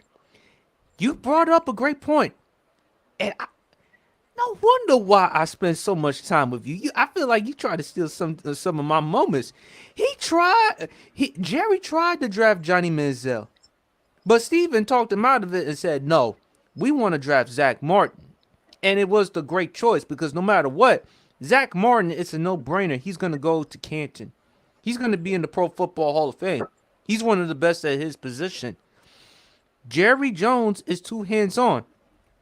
Leaf, even though you can't stand Bill Belichick, do you actually really think Bill Belichick gonna actually take a job for the Dallas Cowboys? Do you actually think somebody like him, or Jim Harbaugh, or Mike Tomlin, and Andy Reid, a coach with credentials? Aiden, you're a Ravens fan. I'm assuming you're wearing a Ravens jersey. I'm assuming right now, right? You're wearing a Ravens jersey. Do you really think John Harbaugh going to actually take a job for the Dallas Cowboys in which Jerry Jones is going to have final say and take over? Hell no. That ain't happening. And the bottom line is, until Jerry Jones stays out the damn way, you ain't winning nothing. We talk about the players. We talk about the players. We talk about the coaches. Well, hold on, Trey. We talk about the coaches. Jerry is responsible for putting forth this roster. He's the dude who's ordering all these ingredients at the supermarket. That's who Jerry is. Jerry wants final say. But he still ain't got the recipe right. Got all the ingredients, but still ain't got the recipe right. You know what I'm sick and tired of? I'm sick and tired of us wasting time on the damn Dallas Cowboys. We know it's a shit show. But unfortunately, Leaf, that's what it is, though. They America's team. We continuously talk about them. Y'all understand that they haven't won a Super Bowl. Yeah, but Leaf, we talk about, the reason why we talk about Leaf so much is because of the money and market that they make. In terms of winning, no, I don't think they are America's team. We gotta your Packers have won a Super Bowl more recently than them. Shit, my Michigan Wolverines have won a national championship more recently than them. Dallas Cowboys haven't done jack. Me and Champ understand that whole America's team. We're old enough to understand that came from the 70s with Tom Landry. Right. With Landry and those guys. But the thing is, to PSP's point, it's all about the marketing. And remember, if you can remember back then, they were they're America's team due to popularity, not necessarily winning. That's all I'm saying. Popularity, ratings, all that stuff. Just on that and that alone. Leaf, if you're telling me for the purposes of winning, no, I don't think they are America's team. They don't want to say Patriots because of all the reasons that you've alluded to. Spygate, Deflategate, all that other stuff. You could say the Steelers because, again, they have as many Super Bowls as the New England Patriots. But the Dallas Cowboys, their problem is, man, all that talent and still you keep coming up short. So they're going to have to make some moves because Micah Parsons, Cowboys better pick up his 5th-year option because he's going to want a contract, and deservedly so. CD wants a contract. Other players want a contract. Dak, I am not giving him $60 million per year. Because if this is, and by the way, and unfortunately, Dak Prescott, it's 8 years of work. Right. This is as far as he can go. This is as far as he can go. I'll add one more thing. He will be like Daniel Jones. I'll add one more thing. No, he ain't that though. I'll add one more thing before we get off this. Listen, in terms of everything at the top of the Cowboys, in terms of Jerry Jones, if Jerry Jones gets out of the way and they finally actually start winning, you know how annoying these damn Cowboys fans are gonna be? Well, do y'all really want that? Rightfully so, to be honest with you, because something that you needed to happen happened. It's kind of like, hey, something that you needed to happen happened. The right person stepped out of the way at the right time. It's kind of like what we needed for the Floyd Mayweather-Pacquiao fight to happen. Bob Arum had to step out of the way. And once that happened, we got to see the fight. Now, granted, it wasn't a very good one, but it was a fight nevertheless. But the thing is, Jerry has to step out of the way. And number two, he better sign Michael Parsons. and let me put my face close to the screen so y'all can hear what I'm saying. Better sign Michael Parsons before he goes somewhere else and win like DeMarcus Ware did. You gonna go to you gonna go to Atlanta, champ? You gonna go to Atlanta? Huh? He go Michael Parsons to Atlanta? Hey man, if he comes to Atlanta, I will personally go up here and deliver him a ham sandwich. I will personally do that for him. I'll make it Wait, stand. Michael Parsons I'm gonna last week. basically Hold on. I'm to the Cowboys. Wait, Michael I'ma Parsons say was last year of his contract? Yeah. Bro, Yes. these years go by Sure. fast, bro. They go by That's fast. what I'm these thinking. I years, was like, these years do damn. go by fast. They do. I'ma Now- just say it like this. He felt like And a month. shouts out to Swag Goop and Marcus Spears, in case y'all don't know who that is. He Marcus said, I went to an organization, which is the Baltimore Ravens. He said, I only see two people, John Harbaugh and Ozzie Newsome. I may only seen Steve Bisciotti twice in 8 months. And bottom line, at the end of the day, Marcus Spears, for those who may not know, ESPN champ, he used to play under Bill Parcells. Mm-hmm. So if that didn't work out with Bill Parcells, do you really think it's going to work out with Bill Belichick and Jim Harbaugh? No. And that's because No. he interfered. And that's because and that is because Jerry Jones interfered once again and got T.O. Remember, Bill Parcells did not want T.O. He never wanted him. He did not want T.O. And once that happened, you saw Bill Parcells kowtowed up out of there the very next year. Because Exactly. you remember, after that debacle in Philadelphia, but America's team, you got to bring attention to the team, Absolutely. but you know how that goes. But yeah, even with those strong-minded head coaches, he can't handle that. Ego's too big. You got to think with your brain, not your ego. That's the bottom line. But at the end of the day, Leaf, I thought about you that Sunday. I gotta give you credit. You've been very adamant about that, so salute to you on that one. Anyway, let's move on to the next game. Rams versus Lions. Lions won that one. Close one though. Leaf, since you are a part of the NFC North Division, I'm gonna let you go first. What's your thoughts about the Rams Lions game? I had came into that game with the belief that if the Lions, if that game was close, there was no way in hell the Lions was going to win that game. I thought the Lions needed to dominate. I thought the Lions needed to put their foot on Stafford's neck. Listen, try to get after him as much as you could, but obviously, that's not what happened. That secondary struggled with that with the Puka kid. He dominated that entire secondary, man, from start to finish, and damn near almost won the game for them. That game, man. Listen, I think the Lions was playing a deadly game by not seizing the opportunity and try to get like at least a double-digit lead in that game. I watched it for most of the first half. Stafford could still sling the ball, man. He could still knife on some passes. Stafford is nowhere near a game manager. I mean, listen, I still think he has arm talent supreme, but Jared Goff, and I think they needed to give the ball to Montgomery a lot more. And they secondary struggled that game, but they managed to get out of it, and they ended a 32-year drought. I'm 35 years old. They ended a 32-year-old drought, which is crazy to me, man. You listen, and I know Louis, you ain't win a game since 2000. Trust me, these NFL droughts is wild. Bro, They are you some ain't gotta wild run it, ass bro. droughts. You And gotta they run haven't it. won a playoff game since '91. Listen, they ain't won a game since. Try not winning the game since '91, Louis. So you thought you was in the shitter? Hey, listen, Well, I was 4 years old. I was 4 years old when they won their last playoff game. We all know. So I was we 3 in the when trenches they won now. that playoff game. So We in the trenches now. The Dolphins next. So yeah, but anyway, Could be worse. We could be Carolina. look, Why you had to do that? Why you had to do Why? that? Right. Why? Rainbow. Why? I wouldn't even Why? listen. I don't You even going know why straight you. down.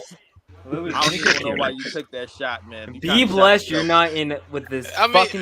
mean, at least he fucking saw his shitty-ass team. At least he franchise saw like his me. team make a Super Bowl run. I ain't get that. So, But you I know. mean, but look. What but go ahead, Lee. I would end it by saying congratulations to the Sip your Detroit fucking Lions, water. but this week I don't think they can afford to play around like that again. They need to get the job done. Do y'all see It's- each other lining up in the NFC title game?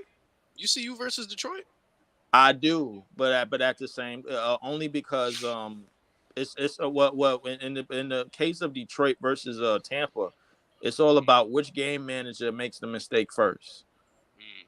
That's what that game is going to come down to. So realistically, I do see it, man, but at the same time, I don't care because we're going to beat the shit out of anybody that we play. Because after we finish with these Niners, man, I don't give a damn who we play.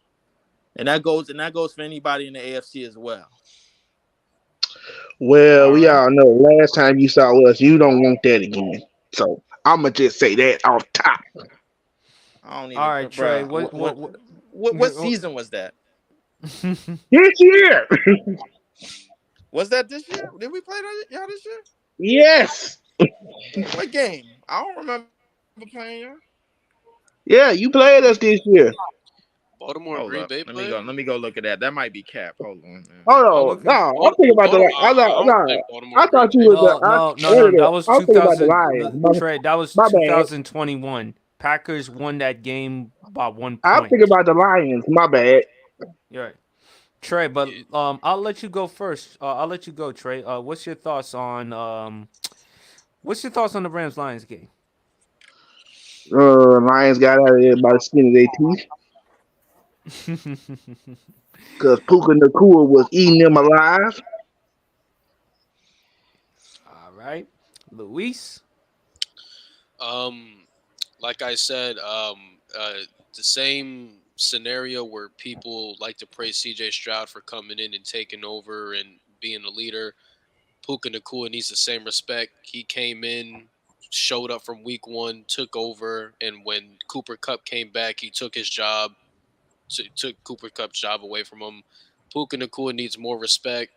And I also feel like, it's really disrespectful to leave Puka Nakua out the race of Rookie of the Year. My man, he's been balling out. He literally triple crowned every rookie record possible.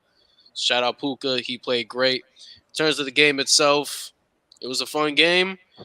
It was a fun game, and somebody had to lose. It was, I mean, for Lions fans, unfortunately, had to come at the hands of Stafford, Stafford had to be catching the crossfire because I know they love him, but hey, y'all got it though. Harrison.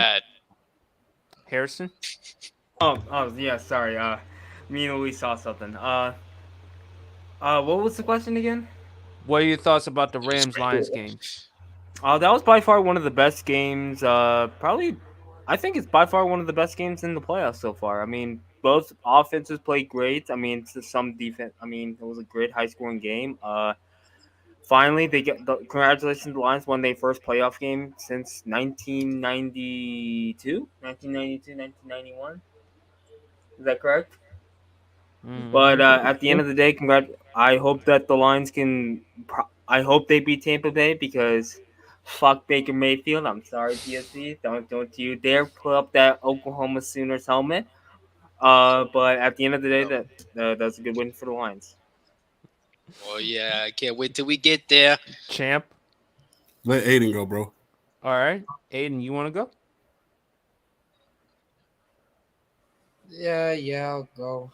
I think the Lions winning the game. Of course, the Harrison points was probably the best game of the weekend because it was very, very close, and the rest of the games were blowouts.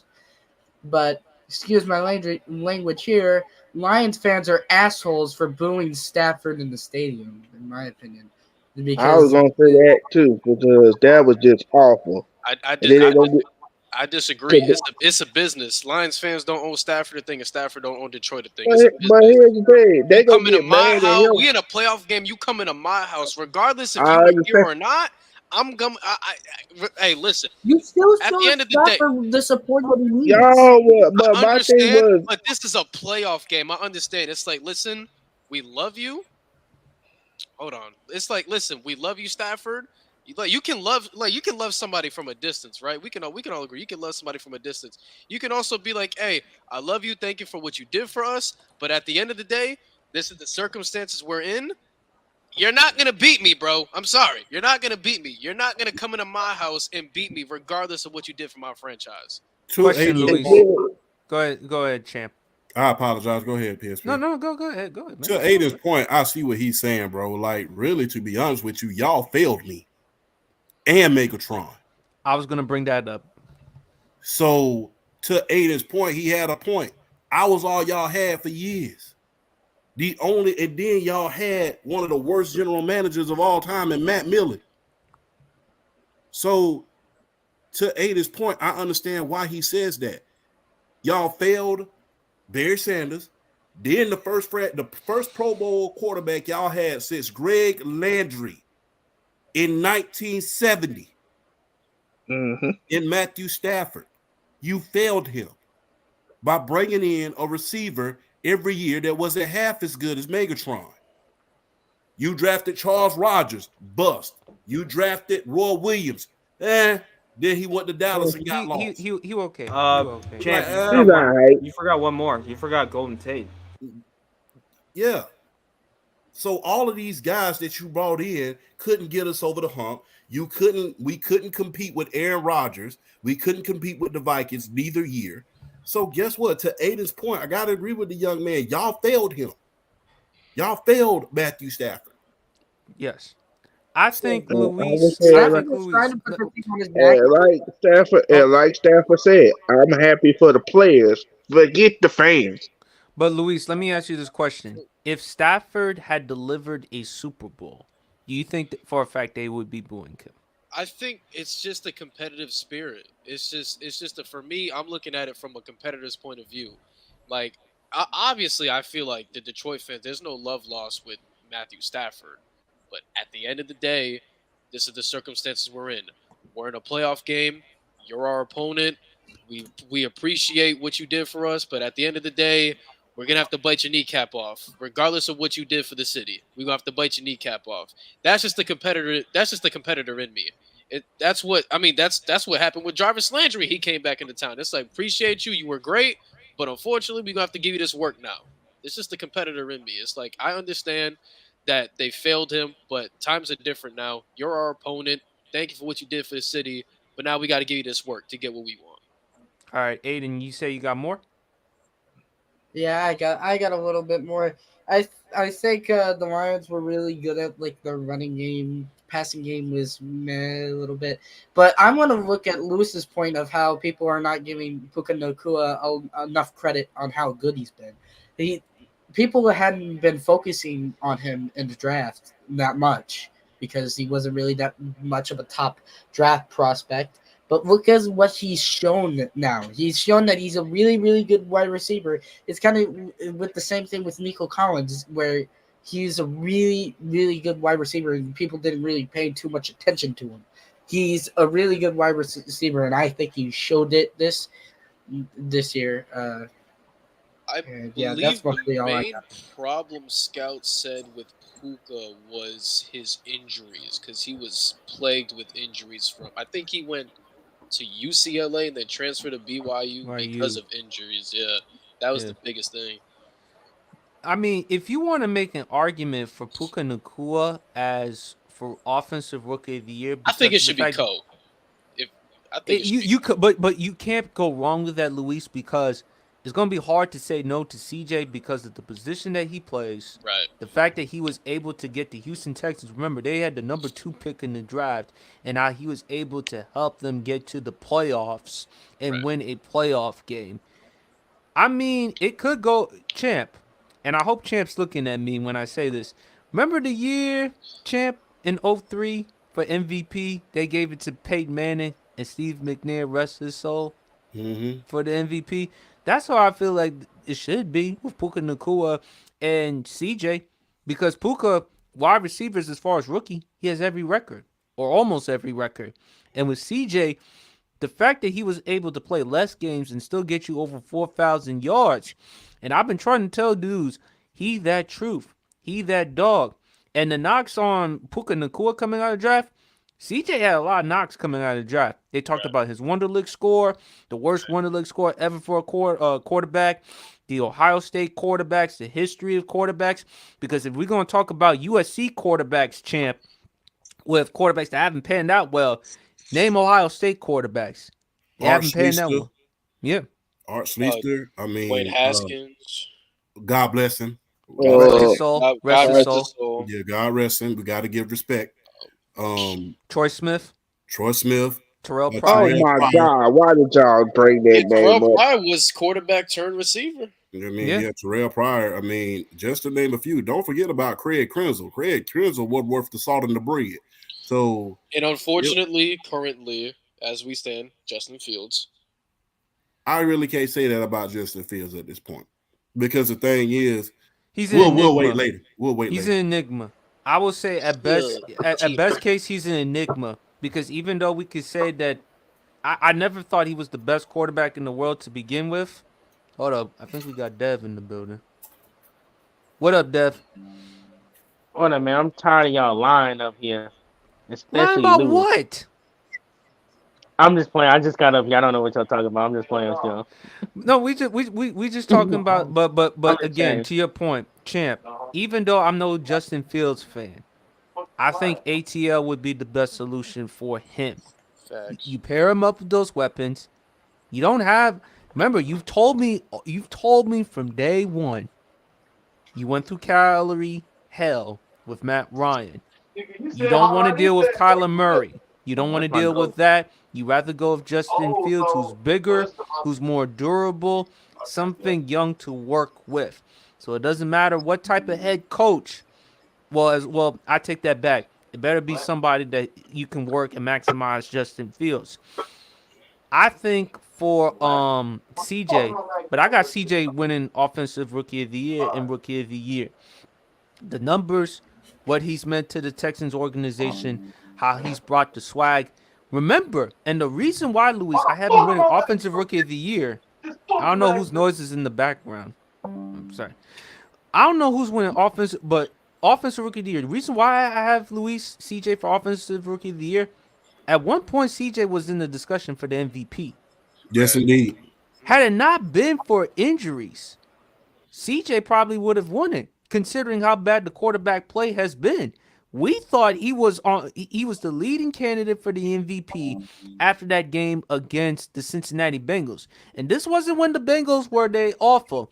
This is when they had Joe Burrow at quarterback, and he went toe-to-toe against Joe Burrow, arguably the second or third best quarterback in the National Football League, at his home, and went toe-to-toe, debunking that he can't go up against the top-notch quarterbacks and he can handle clutch situations.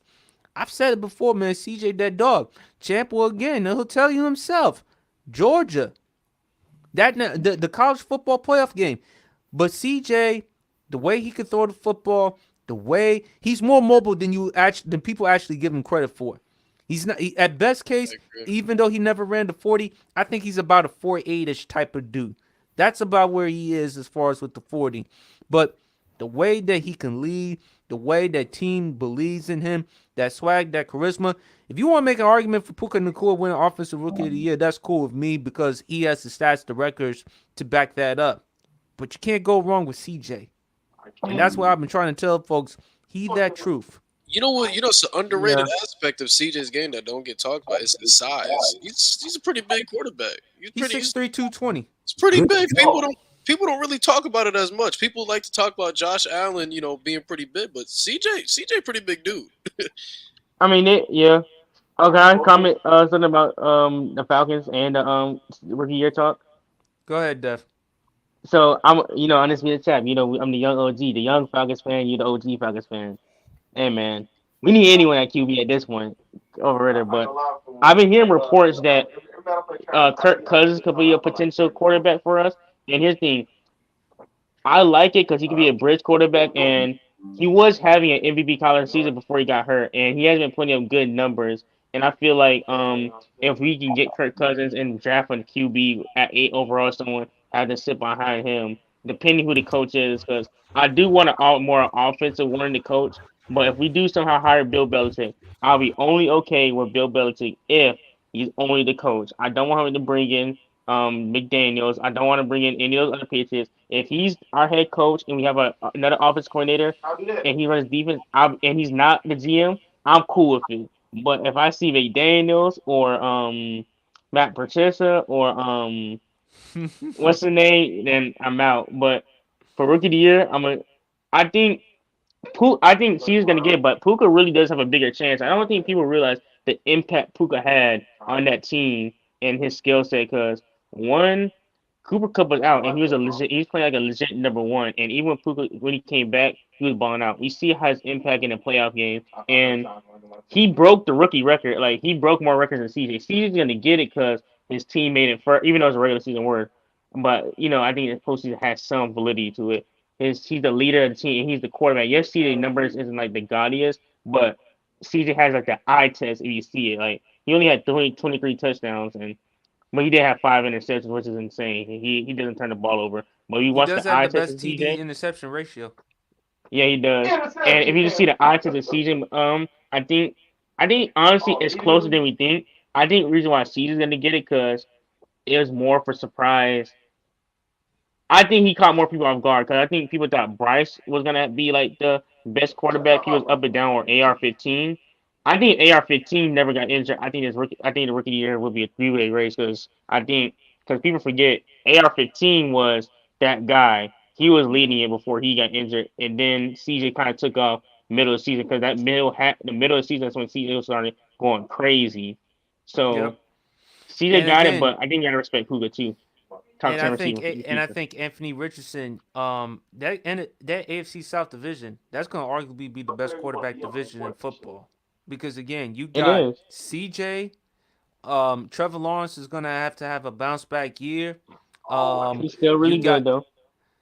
Anthony Richardson and you got Will Levis, so it's still there. But anyway, let's talk about this next playoff game. Steelers at the Bills. Bills won this one, I think 31-17. What's your Dev? I'm gonna let you go first. What's your thoughts on the game? Hey man, first things first, I want to salute to the Steelers for keep making that game and keeping it close because that's one thing we always know about the Steelers. They're always gonna fight. Josh Allen's a game changer. That's the difference between a game changer and a game manager. Not saying like we've seen it in the playoffs or like Tua and all this stuff. Josh Allen ability to impact the game is just felt. And I think the Steelers are in this like kind of weird purgatory thing. Like they're a really good team, but they're not good enough to get over the hump because limitations within either the offense or personnel. I don't want to see Mike Tomlin go. I know people are saying when we're gonna get tired of mediocrity, this that. I think it's like a similar situation like Belichick, but not as bad because the Steelers are still winning games. But I think the Bills are scary. I think the Bills can make a Super Bowl run. I think the Ravens, in my opinion, are a higher chance to get upset because there are better teams left in the playoffs than like the 49ers, if that makes sense. Because you still have the Bills and Chiefs who can still make the Super Bowl, and I don't think that's an indictment of losing to those teams in the playoffs, in my opinion, because the Bills are playing hard. They're playing with house money. They're one of the hottest teams in the playoffs, and they're a scary team. So watch out for the Bills. All right, Aiden, are you still there? And what are your thoughts on the game? Aiden. I think we lost him. Trey, what's up, man? Talk to me about the Steelers Bills game. Well, Bills did their thing. I don't know why the Steelers ain't gave Mike Tomlin his walking papers yet. Can't fire the button. Yeah, Josh Allen showed the whole world like I'm still that dude. All right. Aiden, are you still there? And what are your thoughts about the Steelers Bills game? I don't really have any thoughts on it instead of the Steelers suck. All right, all right. Leaf. Yeah. What I was about to say about that. The Bills better have won that game. They better have won that game, man. Like if Josh Allen would have lost to them, bro, like he was never gonna hear the end of it. This was gonna be literally his coffin. Like if had he lost that game, they got a great defense, but you can't lose to who they had Puckett or Pickett. Pickett. They didn't have Kenny No, Pickett in Rudolph. that game. Mason Mason Rudolph. Rudolph. And he was balling Rudolph. out. Mason Rudolph was balling. Respect Mason Rudolph. I refuse, Dev. I'm not doing Man, that. that's an NFL quarterback. Unfortunately, he is. But listen, there was no way they could lose to the Steelers, man, at home, and they have another home game. I think, and I've said this before about Josh Allen. Josh Allen, he probably needs to redeem himself in this postseason a whole lot more than Lamar does, because this is the guy that with 13 left. Listen, and unfortunate. This is why I felt for him. He left 13 seconds on the clock against Tyreek Hill and the Kansas City Chiefs and paid for it. The very next year, he had that overtime rule change for him, only to lose at home to the Cincinnati Bengals. You can't lose another home game, bro. That's it. I did. We ain't giving you no more chances. That's it. So I think it's a little disingenuous, Leaf, in my opinion. I don't think it is, because the way that he's glorified in the media, like I don't think nobody really like he's not gunned down in the media the way that Lamar's going to be gunned down if he comes short in the playoffs. You got to ask yourself that. No, I agree with that. Like, he's not gonna get gunned down. I mean, he gets gunned down a lot in like probably not in mainstream media like ESPN, but he gets gunned down a lot in like podcasts and all that stuff. And like Josh Allen bought out like 13 seconds. Like that's more than enough time for your defense. Like I'm not blaming the quarterback for that. That's an all-time great play by Mahomes, and that's just unfortunate. And next year, I forgot how they lost because I'm not blaming the Cincinnati. quarterback. I forgot how that game. I forgot how that game went. I think the defense. I don't know. I forgot how that game went. I'll give you last year, but If I'm not mistaken, I don't think Josh Allen put more than 17 points on the board. I forgot how that game went. But I don't like. If you want to say the Bills, then yeah. But Josh Allen. What I will say is this: I think that Josh Allen has a golden opportunity, but as far as that game go, I really wasn't interested in that game. It was the Steelers, man. Come on, man. Like this, it's one of those filling teams, man. Nobody cares about them. They're not holding any glory. We all know that they probably the shit show of the AFC had it not been for the Bengals, and yeah, that nobody cares, man. Yeah, I'm moving on. All right, Champ, talk to me, man. Hey, like Leaf said, Josh Allen had to win that game. This is a must win. And I will argue to this day that the guys with the most to prove during this playoff was Josh Allen, Lamar, and the other guy unfortunately already lost to Dak Prescott. They had the most to prove in order to prove that they can win in the playoffs and go far in the playoffs. You know, Dak, when you think about it, they had a 2-5 record now. Before the game, it was 2-4. When you think about how disappointing Dak was, it's just amazing. Mm-hmm. And it's just crazy how that happens. But Lamar had to win this game, especially dueling against Mason Rudolph, especially Josh Allen. Josh Allen had to win this game considering that he was dueling against Mason Rudolph. And, you know, because if he doesn't win that game, then you have to ask yourself, do they bring this team back next year? Or does Sean McDermott get fired? Because remember, he was on the verge. They were talking about it earlier this year. when they were outside on the outside looking in on the playoffs. Another thing, hey, people could talk about Mike Tomlin all they want to, but I will say this. Unlike a lot of head coaches, he hasn't had a legitimate quarterback since Ben Roethlisberger. And last I checked, he's not the general manager. He doesn't make the decisions on the run on personnel. The general manager, which rightfully so does. So Pittsburgh, in order to get him what he needs a legitimate he needs a legitimate quarterback at this point. He needs a legitimate quarterback because I truly believe that this is a sink or swim year for Mike Tomlin.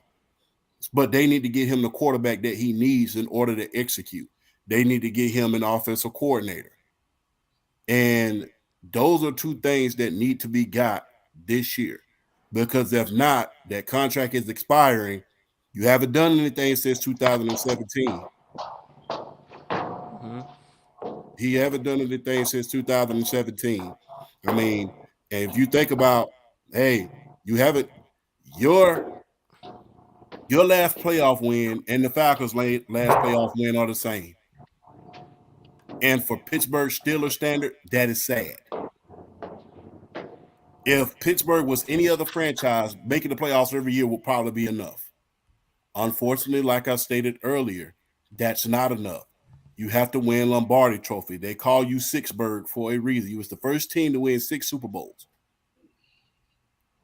So, and also, I think Mike Tomlin, if I could have one criticism of Mike Tomlin, it was you didn't win when those big-time players in Le'Veon Bell and Antonio Brown, Emmanuel Sanders and some of those big-time players, if I have any criticism of him, it will be you did not win when you had these big-time superstar players.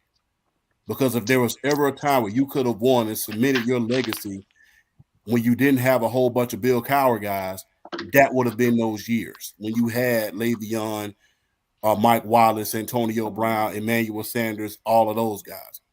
So if I have any criticism, it was you had a lot of weapons, you had a great offense, you had a great defense, you had great special teams, arguably one of the great Pittsburgh Steelers teams that you still did not win with that team, a Super Bowl. That is unacceptable. And if he doesn't get a quarterback, I think he might be on his way out pretty soon. That's all I got. Well, it's being reported that Kenny Pickett will still be on the team, but he's expecting competition at that quarterback spot. So we're going to have to wait and see how that plays out. Luis?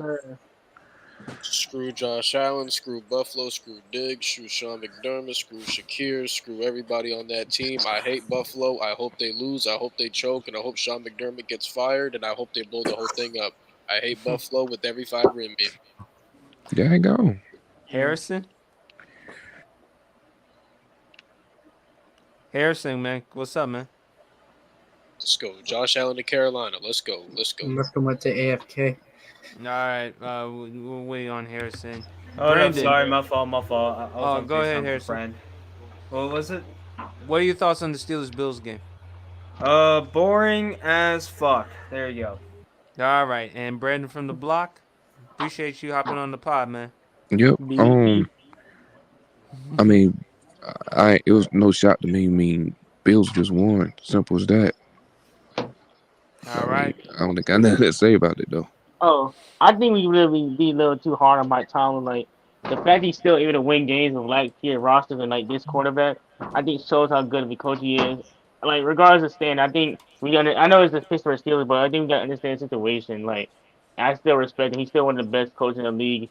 He's doing a lot with less, and he's a winner. So like he's the coach, and I respect that. He's not gonna lose a tank. And I feel like if you do want to get off him because you want to rebuild, then that's not Mike Tomlin's motive. He doesn't want to lose. He's not gonna he's not a loser. So I understand if you want to move off him because you think it's time to rebuild. Y'all stuck in purgatory because he's a winning coach and he's gonna win with no matter what pieces you get. It's just that the Steelers need to do a slight to a rebuild, and Mike Tomlin is a winning coach. So I think it's not. I don't blame it on Mike Tomlin. It's just he just doesn't fit the timeline for the team, and I don't think that's his fault. I just think when you have a coach that wants to win and a team that needs to retool, it's kind of like he's stuck in mediocrity because he's gonna optimize the best with what is a team, but the most this team can get optimized is the first round exit, and he's All right. doing that.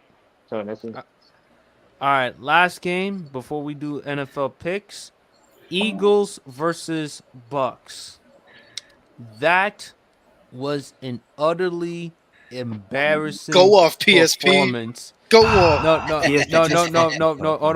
Hold on. I'm gonna get into that. Eagles got embarrassed. Unfortunately for Jason Kelsey. After that game, hours after that game, he announced his retirement. Shout outs to Jason Kelsey. Great career. Definitely deserving of the Hall of Fame. It's important to notice because I did a video on this on my on the Sports PSP podcast. Please go check that out. Like and subscribe. Eagles, I was at that game against the Giants in person. They got embarrassed. Eagles secondary has been trash ever since that 10-1 start. Their last 7 games, they were 1-6. If you look at Pro Football Reference, they're 31st in the NFL in passing defense. Only the Washington Commanders have a worse passing defense than the Philadelphia Eagles. Baker Mayfield played great. 22 of 36, 337 yards, 3 touchdowns in that game.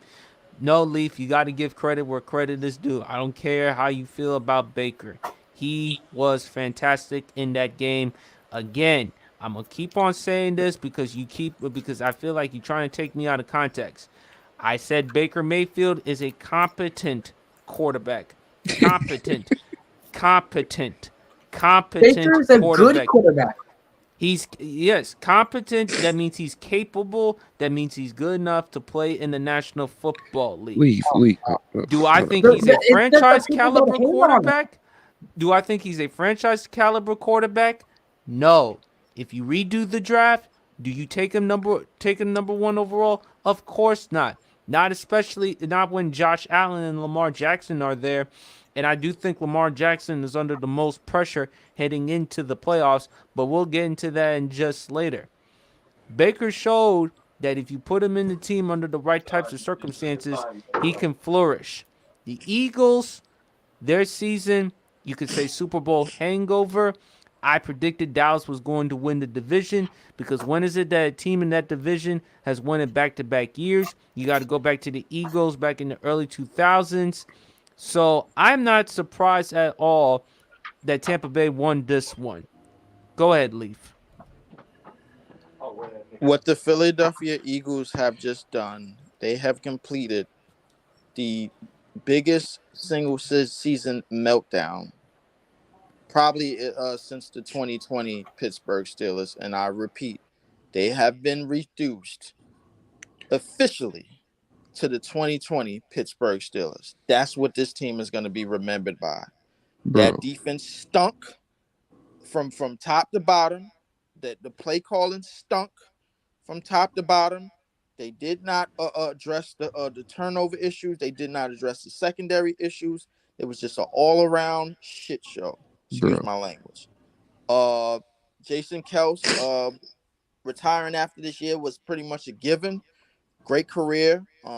Definitely gonna go down as a Hall of Famer for sure. But this team has a lot of questions to deal with after the season because there was a lot of expiring contracts. This was supposed to be Super Bowl year. This is supposed to be the year that they won it. And to the Super Bowl hangover, that will require that you actually win the goddamn Super Bowl. This wasn't no Super Bowl hangover. This was an absolute choke. This was Heimlich maneuver. This was vomit. This was disgusting. This was absolutely gross. To lose to that bad to a team with a quarterback against a quarterback that mediocre, that bad, 32-9. I do not believe if they play that game again, I do not believe that Tampa Bay is 32-9 better than than our Philadelphia Eagles team.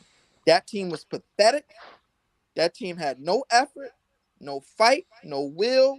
AJ Brown is about to be on trial. It's a lot of players on that team that's about to be. Jalen Hurts is about to be on trial. bro. Nah. It's a lot of Yeah, you players on that wildin', bro. team. Yeah, we wildin' now. It is a lot of players on that team that did not show anything. There was no heart. There Let's was go tell. nothing. They were absolutely and Let's go tell. egregiously garbage. You want to tell him, Ben, or you want me to tell him? Bro, AJ Brown didn't play this game. I just mentioned that. I just said AJ Brown did not play in that game, Lee. Yeah, I know. Forgot about that. You did say AJ Brown. Lord have mercy. Excuse me. My bad.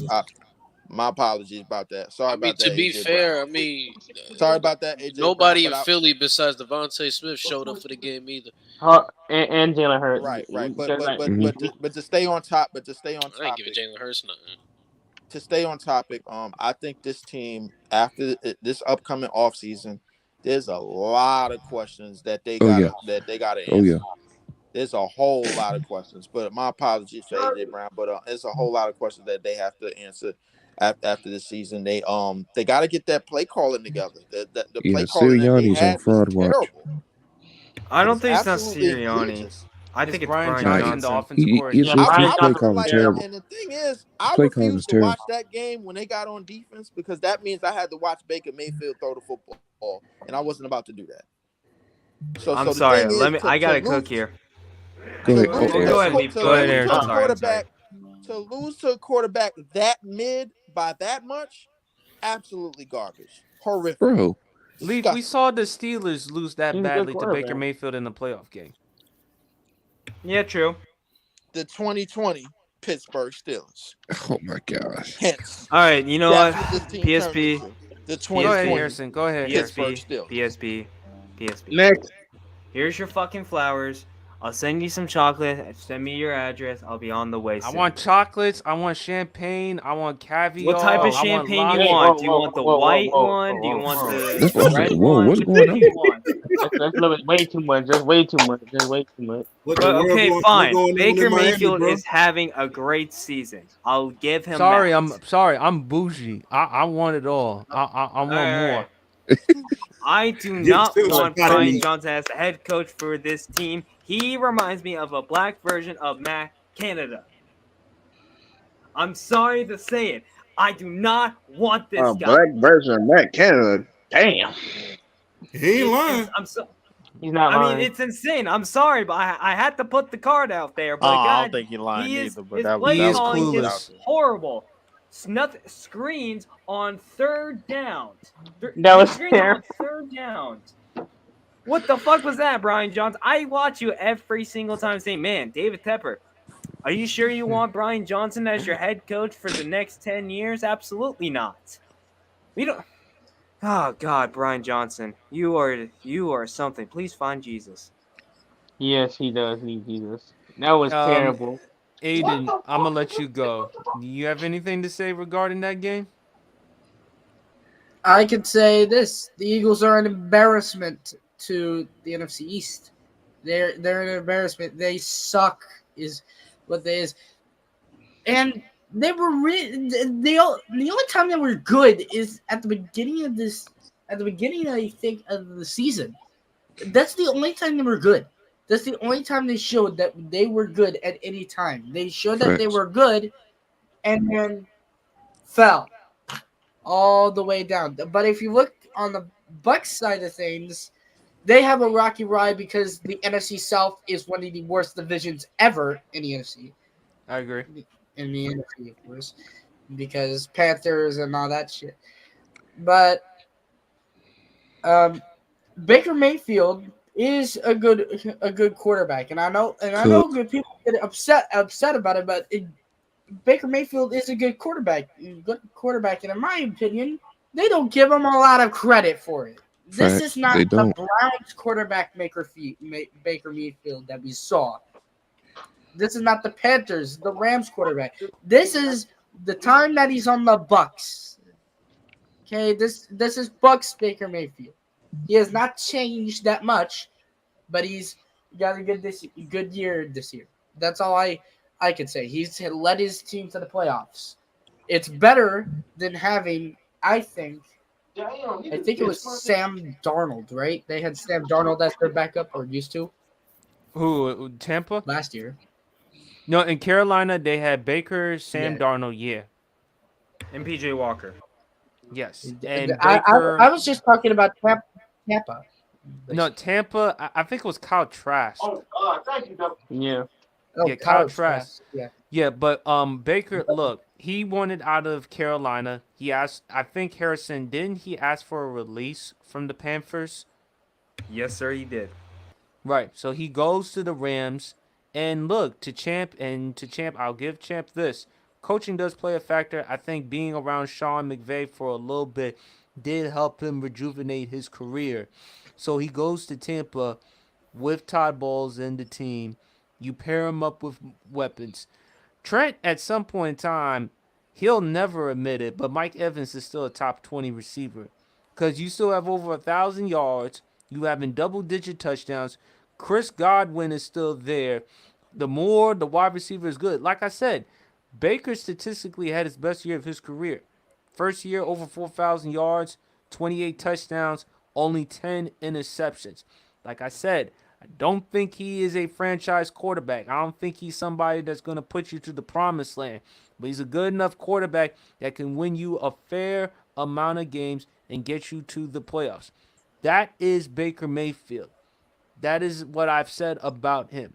At best case, where would I rank? Baker is probably a top 13, top 15 quarterback in the NFL. That's where I would rank him accordingly. I think he's a good enough quarterback. Franchise, no. But quarterback of a franchise, win you a fair amount of games, not necessarily winning for you, but you could win with him in the process. That's what I see in Baker Mayfield. Champ, what's your thoughts? Hey, Baker is better than we think he is, and he's in a better situation, and he's in a situation where he could thrive a little bit more. So, I mean, especially with the receivers that he has, the better coaching that he has. I mean, he went to LA and got coaching with Sean McVay. He went to LA and got coaching with Sean McVay. And my thing is, the thing is, you got to ask yourself, was he really bad in Cleveland, or was it a lot of coaching issues that he had up there and the injuries? He wasn't that bad. I mean, the thing is, people are going to say, well, he was immature for saying he feels dangerous. If you're not a confident quarterback, then why are we here? Hell, Doug Flutie was on the bench at one point and said he was going to be the starting quarterback. Lo and behold, he took Rob Johnson's position. Did that not happen? And I know Colin Cowherd is somewhat just, because, he criticized Baker all his career long. And Sam Darnold hasn't done anything but go to the bathroom and pee after the game. So that's just how it goes. Hey, but I got a request for you, PSP. Let us see it, bro. Oh my God. Yeah. Let us see it, bro. The helmet. Let us see it, bro. Yeah. Hell of a Roses job. are on Baker the way. Mayfield. Yes, You know sir. what? Hell of a job, Baker. Well, You know what? Just for this, Look at that beautiful now smile. I got a new plan. Yes, sir. Screw Tampa. That's how I feel now, man. But I'm sick and tired of this garbage that's being displayed week after week. You know what your problem is, Leaf? You are becoming more of a hater as the day goes on. It is 2024, man. You should be happy. You should be rejuvenated. And it He hates seems on like man. someone took the soul right out of your damn heart, He hates man. on Baker like You well, I act don't hate as him. if Baker is the devil. You act as if Baker was on fire right now, you wouldn't even throw cold water on He him. hates on Baker like well, I don't hate him, but like what I do T-Law with T-Mid. Well, you do the hate thing T-Law. is The with only Baker- reason why the you thing do is- that to T Law is because of how people clowned you about Herbert last year, Nope. and we were all trolling. No, We that's all not. know. There ain't no troll. There ain't no PSP, troll. my buddy, We all know Herbert. dog. Herbert What- got what- hooked I up what- with think- Herbert Ain't no Don't troll. fuck with that. I think you said something last week, and I keep receipts that we got to have a certain conversation about a quarterback. What did I say?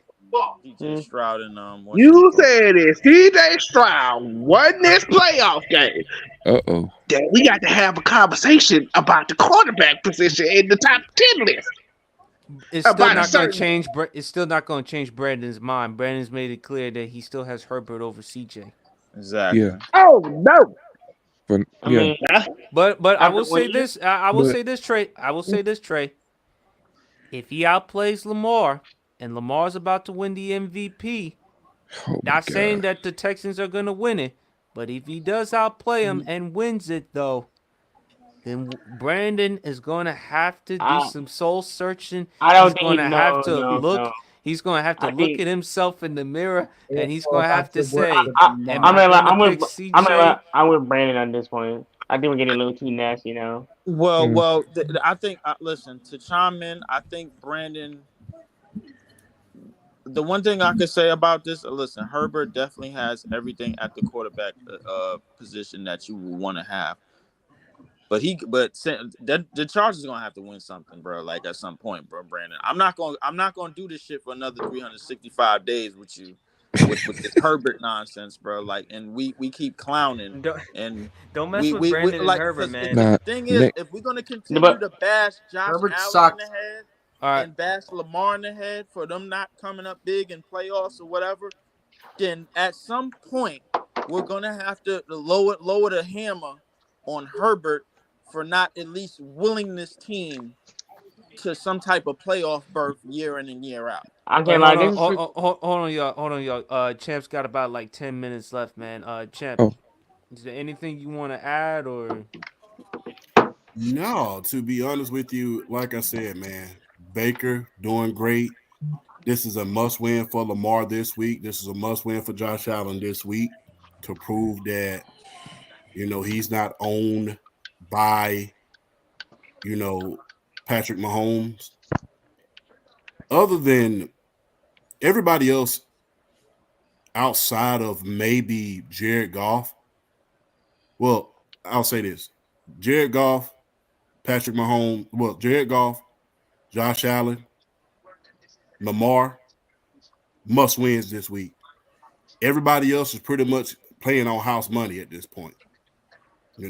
Nobody expected anything expected really anything from the Green Bay Packers. Hey, if Patrick Mahomes loses, then hey, team's been banged up. Can't nobody catch a cold in 3-degree weather. So, and Rashid Rice did not emerge until later on in the season. So, first playoff everybody game on else- the road? huh? First playoff game on the road as Your well. first playoff game on the road. And can we stop the narrative of he can't win on the road? He's never had to play on the road, people. Stop. He can't win on the road. This is his first playoff game on the road. It's kind of like you ride the bike for the first time. You gonna get on the bike, dude, fall down. You gonna say he can't ride the bike? That's crazy. All right. Let's stop feeding in the media narratives. Like I said, everybody wants to see Patrick Mahomes fall flat on his face. That's why a lot of people are saying that, like, oh, he can't win on the road. All right. Anybody got any final say regarding the Eagles and Bucks? Because we're gonna move on to some picks. oh No. yeah. I think the problem. I do that. It kind of shows like like Harrison said, the play calling was atrocious. Like I'm not blaming Jalen Hurts because like one, the play calling was terrible. I want to say Jalen Hurts had a little down of a year, yeah, but still the play calling didn't do no better. They didn't run the game. They didn't have no identity. AJ Brown not being there, like literally they was playing man the whole game. No receiver could get open except for Devontae Smith. Like the receivers was clamped up. They're not taking Quiz walking serious. Darius Slay's no longer a number one corner. He's a number two. James Bradbury looking like shouldn't be in the league anymore. They can't tackle, no effort. The linebacker core is terrible. So they really need to fix the defense. I think Philly will be fine because I think their problems are a lot more fixable than Dallas problems because they can fix the defense up. And I believe in Howie Roseman. So I think Philadelphia entering next season, I think this loss will be good for them because this embarrassment, this loss can mold them and shape them, and they don't want to feel this again. And you already know the fans going to be on them. So I expect the play calling to be better. I expect them to make changes on the defense and everything. And we gotta stop with these nasty narratives too. But trying to All get to right. the picks. All right, let's do the NFL picks. Aiden, I'm gonna let you go first. Texans at Ravens. Who do you have in this game? I'm gonna give my opinion first in this game before I make my pick. Tomorrow will be a really, really important game for the Ravens. Honestly, we're facing the Texans, and we didn't expect the Texans to do great this year. But look at how their team has become. Look what they did to Cleveland last week. They destroyed them. But Cleveland's also a mid-team, so there's that. I will be a little bit afraid tomorrow because CJ Stroud, Nico Collins, dangerous. But I did hear that Mark Andrews is questionable, but He's not Marlowe's playing. He's not playing. He ain't playing either. out. Freak.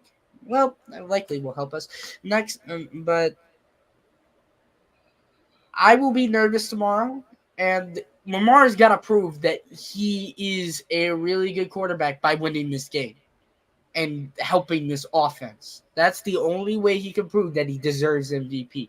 I mean, we've been saying it almost all for the last few weeks, ever since we beat San Fran, that we're going to the Super Bowl, we're going to get the MVP. This is the time now where you prove what it is.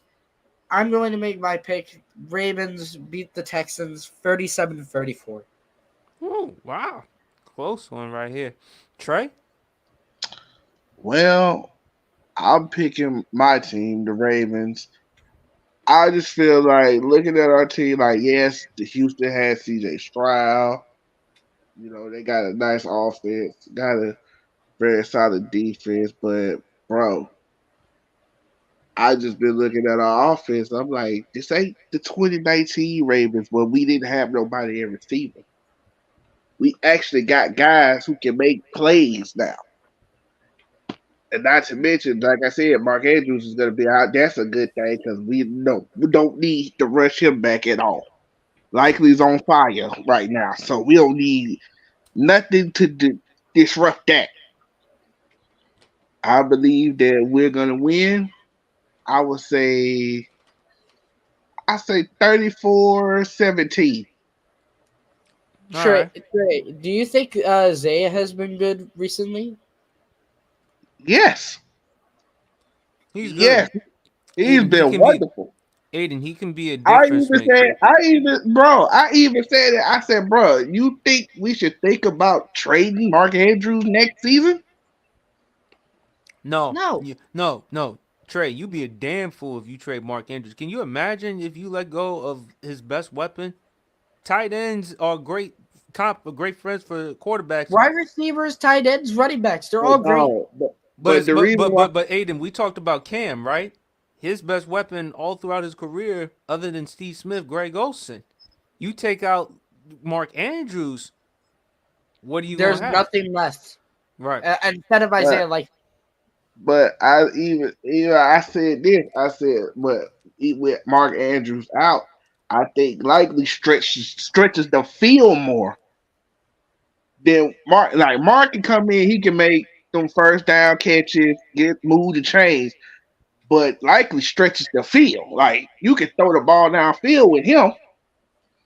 All right. Brandon from the block, who you got? Before I make my pick, I would like to say the quarterback with the most pressure for the remaining playoffs is Lamar Jackson.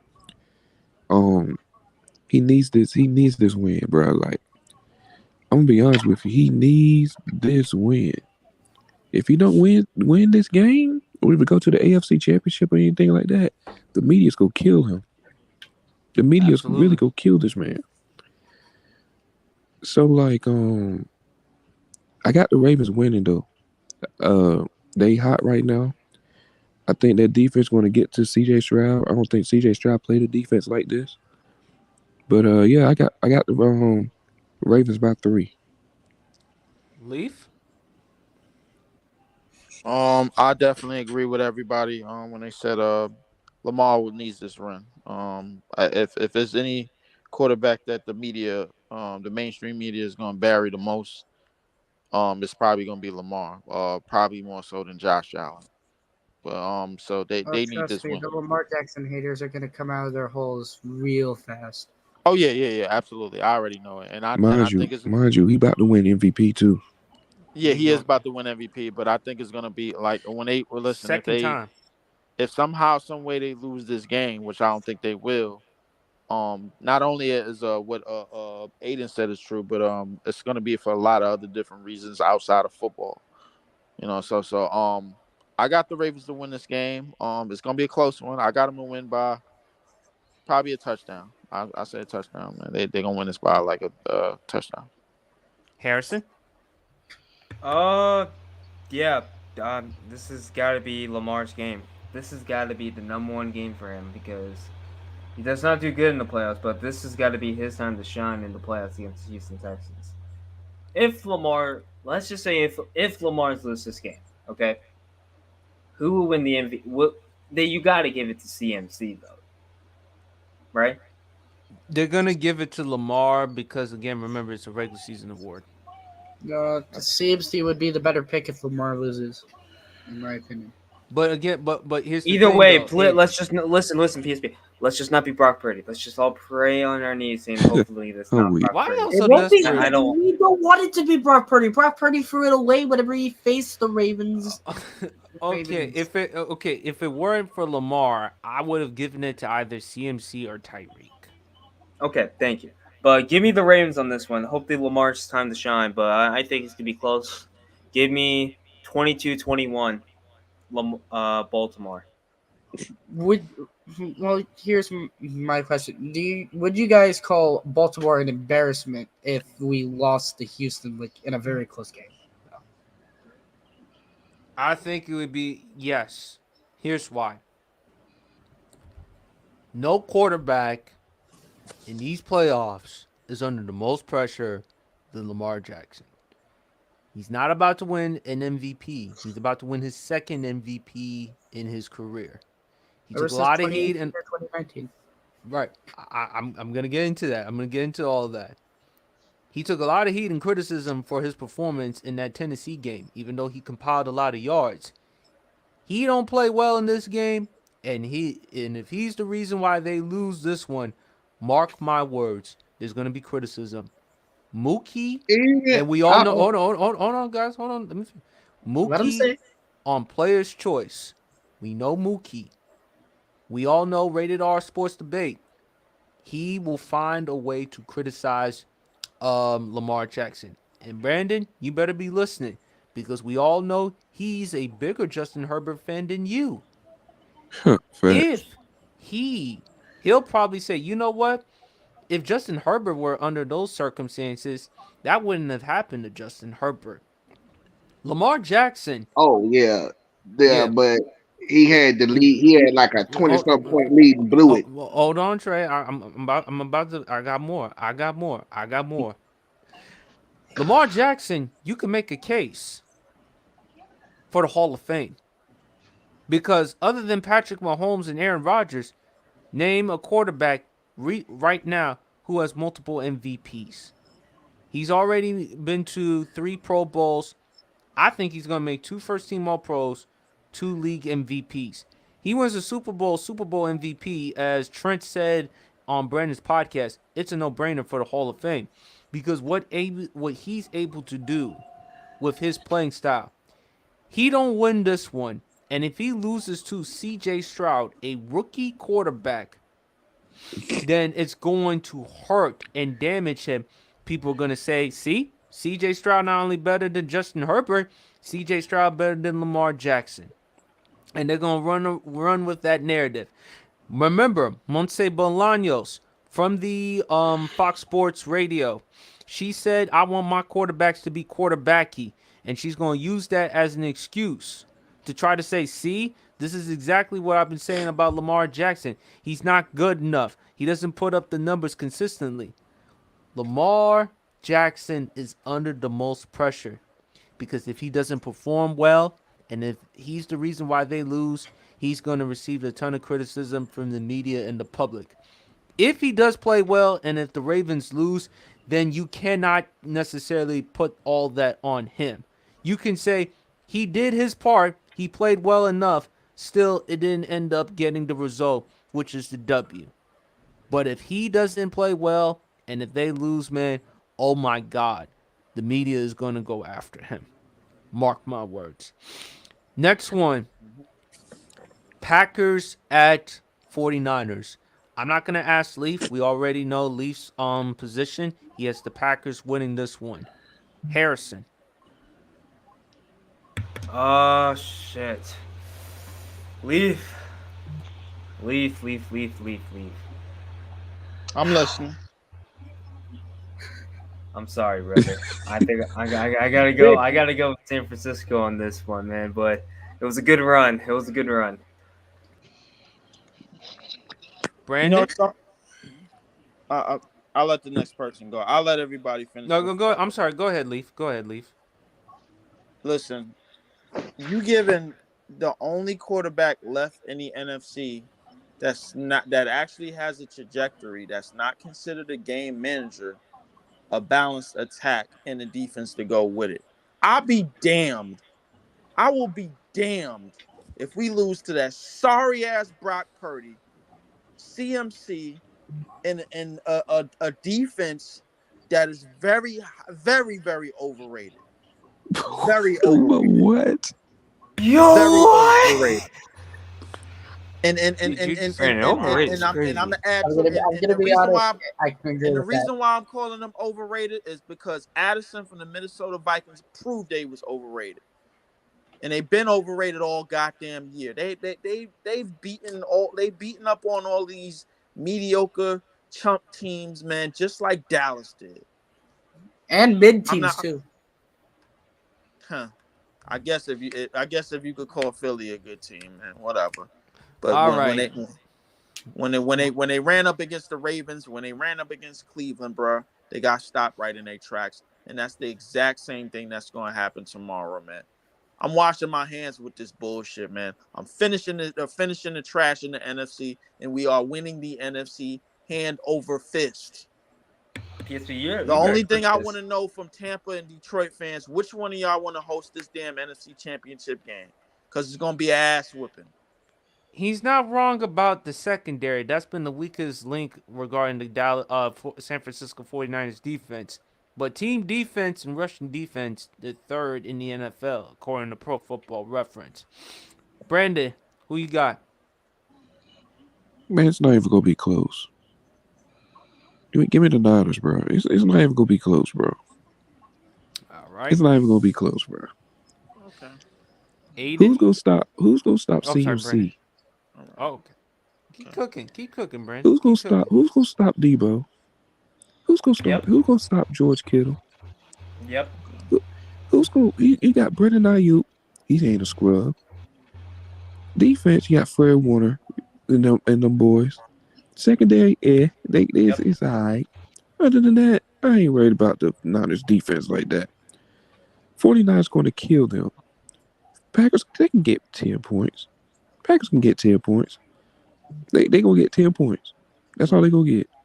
Hey, Brandon, I got a question for you. So, if you had to pick, which one do you want on your team? Do you still want to keep Debo or do you want to keep Ayuk? Because one of them is going to be in Debo is one of the most important factors on that team. So, I'm keeping Debo. I feel like Ayuk actually got a. He the better receiver. He the better receiver, but Debo's the better weapon. Debo's the better football player. All thing I'm gonna say when it comes to them two is when Debo was out, they lost 3 games. Cool. Hey Trey, that's I got a question for you. He's more impactful. Hey Trey, I got a question for you. What are you gonna wear at the game? Oh, what I'm gonna wear? Yeah, we got to turn on the camera. Huh? You gotta turn on the camera because we gotta see what you're gonna wear at the game day. You know what I'm saying? Oh, I'm not going to the game. I'm staying at the house. Okay. No, I saw you went to the game. My fault. no, he's not going. I think he's from Mississippi, right, Trey? Yeah. Even if I want to go to the game, I couldn't. Oh, you're from Mississippi? Oh, Yeah, my yeah, bad, from bro. My Mississippi. bad. You know something?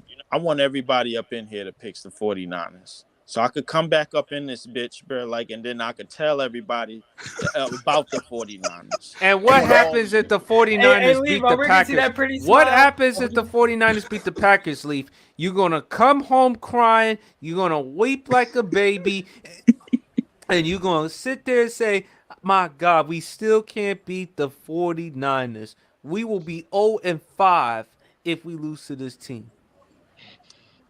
We will be. Like Leaf, I don't like Brock Purdy either. He's mid too. But like, come on, Exactly. dude. People think that he's fucking Come on, bro. But I will say this for Leaf's part.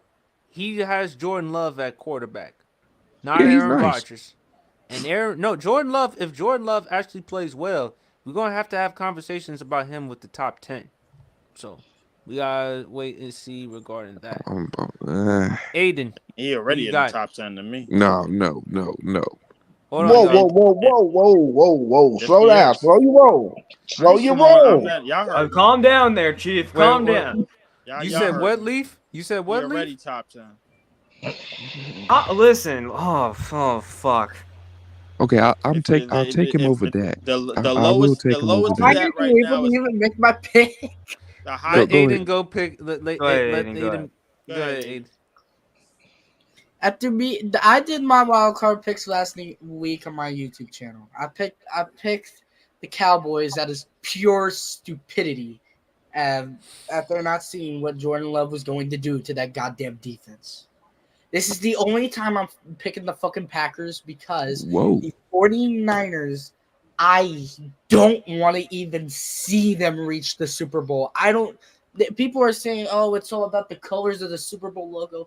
Shut the hell up, because it is not. Sanford is a fraudulent team, but Brock Purdy is a fraudulent quarterback. Yeah, And I he is. bet Jordan Love is going to cook that defense. Give me the Packers 20-17. Yeah, Aiden. Okay. Well All I'm said, gonna young say is this, Leaf. The Packers lose to the 49ers. Will we see you on Brandon's podcast as well as mine? No. Oh my! Oh, Wait, what you say? my God. What you say? We gotta hide. Brandon. We gotta hide. No! Come Wait, on, what man. did you ask? What did you ask? I asked them if the Packers lose to the 49ers, will you be on Brandon's podcast and That's mine? crazy. He That's said crazy. no. So now you hiding. Yeah, that's right. You I'm hiding hot. from the feds. Yeah, that's right. You hiding Yeah, from yeah, the yeah, feds. I'm That's what you doing. That's right. Yeah, Hey, that's right. PSP, PSP, I can just put him in the group chat. Not to go off topic like that. Go ahead, do that, brother. Brandon. Yeah, I Go can ahead. just put Leaf in the group I didn't chat. see no Dallas that. fans Do all that. week.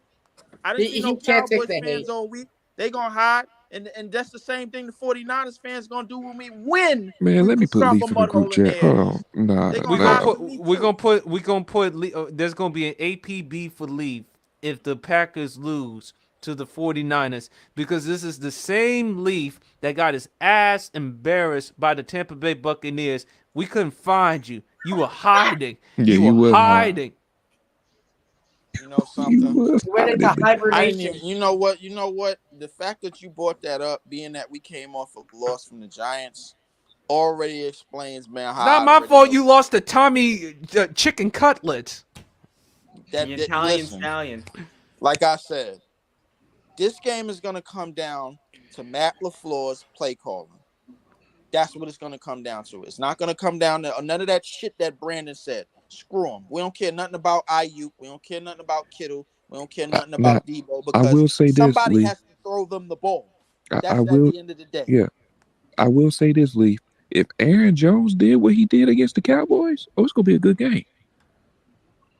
It's gonna be a good game. It's on Sunday, right? Or is it Saturday? Saturday. Saturday.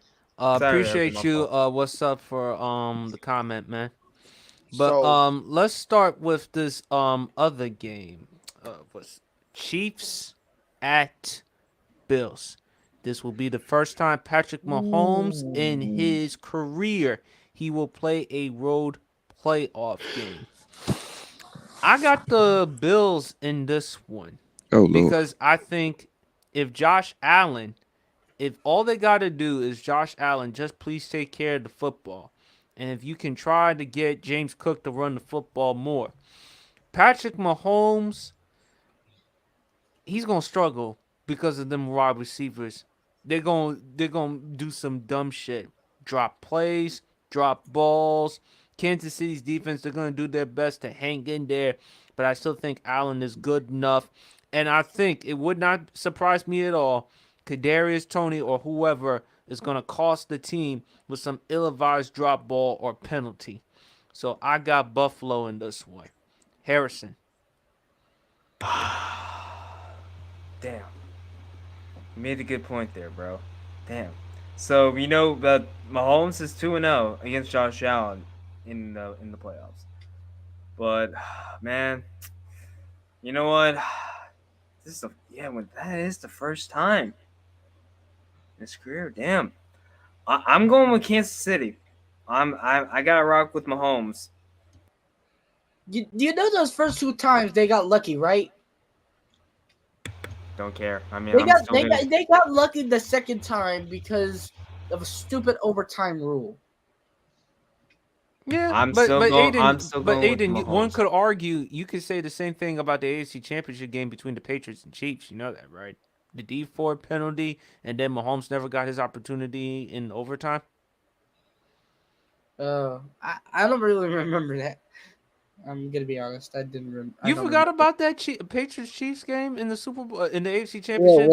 when they lost, they was like, yeah, the reason why they lost because Patrick Mahomes didn't get a chance to touch the ball again. When was it played? 2019. This was the year when Patrick Mahomes won the MVP the first time after throwing for over 5,000 yards and 50 touchdowns. I don't remember the Patriots Chiefs game. All I can remember from 2019 mostly is seeing Tom Brady's ass getting kicked by the Eagles. You talking about the previous year? No, that was the previous year. Oh, And Tom Brady Tom Brady in that game against the Super Bowl, he threw for a Super Bowl record over 500 yards, but still lost because Nick Foles was just better in that one. Remember the Foles the Super Bowl play, the Philly. Remember when Nick Foles caught that touchdown? Yeah, I remember. That was 2017, I think. During the 2017-2018 season. That was the year in which the Eagles had the number 1 seed. Yeah, they had the number 1 seed in the NFC. Carson Wentz, had it not been for injury, would have won the league MVP, but then he got hurt, and then Nick Foles took The over Bears that would have team. moved on too if they didn't get that double doink. Yeah, but luck does play a factor. I mean, and besides, 13 seconds. No one would ever thought Patrick Mahomes in that offense would get to Bills territory in 13 seconds and win the game-winning game-time field goal. And the reason why they got that doink is because somebody hit the ball when it was going up in the air, so it threw the ball off. That's why he dunked it. All right, but let's continue on with the picks. Leaf, who you got? Chiefs, Bills. I got Buffalo, man. I think this is the game where Josh Allen redeems himself for leaving 13 seconds on the clock that year. When everybody on that sideline, even the coaching staff, if they had it to do all over again, bro, they would have dealt with 5 seconds on the clock when running a play. Mahomes does not get back on that field. I don't give a damn what nobody says, man. Like, he doesn't. The Tyreek Hill doesn't see that field ever again in that game if they had that to do all over again, but they don't. This is what they've been waiting for. This is what Buffalo's been waiting for. This is what Josh Allen's been waiting for. This is what they changed that overtime rule for. This is the game. You win this game, 21-17, and that's that. Or 20. Oh, no. I'm not giving them that much. 21-17. Yeah, that's gonna be the score. I believe. Yeah, it's gonna be a close one, but Josh Allen needs to win this game. He needs to get his get back, or he don't beat them here. He ain't gonna never beat Mahomes. Brandon. You can't bet against Mahomes, bro. I'm sorry, I can't do it, bro. Give me the Chiefs. They go find a way. Aiden, who you got?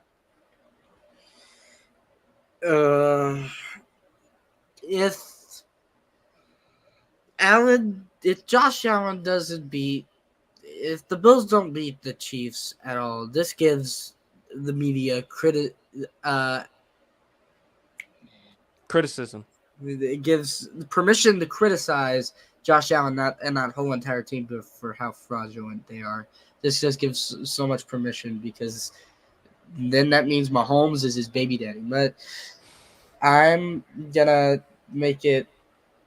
I got Buffalo, and if they lose, then that is the last time I'm picking Buffalo in the playoffs. 30-27, but that's only against Kansas City.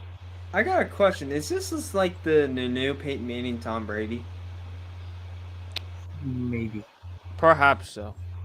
You could argue with Mahomes and Burrow. Man, that's a good question.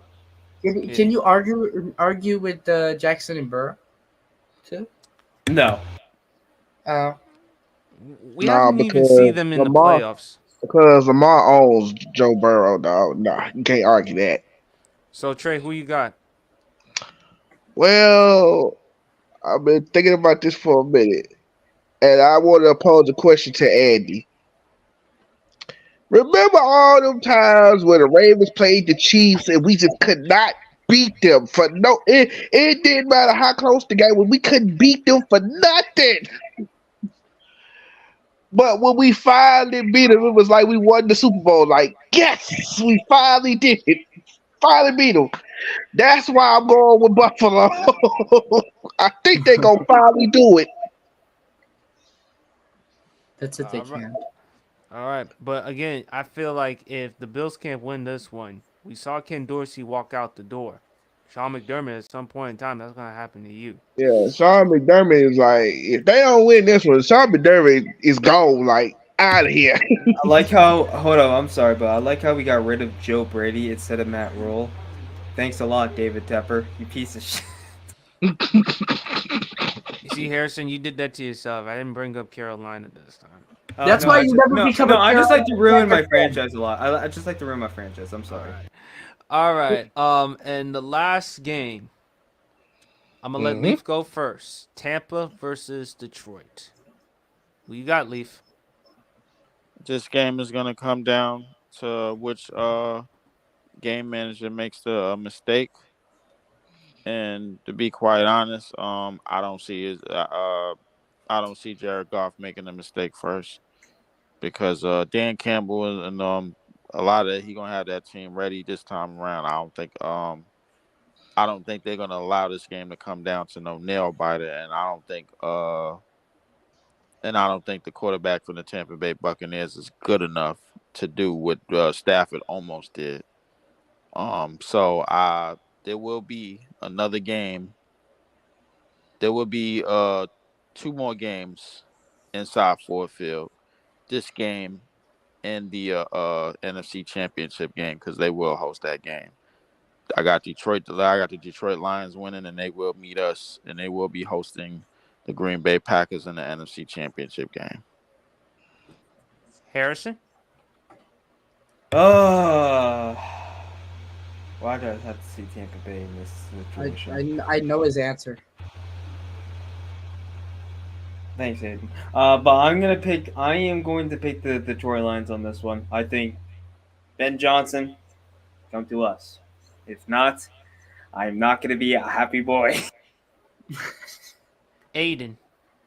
I got Detroit, obviously. Tampa Bay made it far enough to the divisional round, but they're gonna get kicked out. They're gonna get booted. I don't know what. 31-28, I guess. This final score. Trey. Well, I've been thinking about this one. This was a tough one, but I think I'm gonna go with the Bucks. Here's why. Everybody say, "Oh well, it all depends on who makes the mistakes." I don't trust Dan Campbell. Dan Campbell has been known to screw it up from time to time, but I just don't trust him.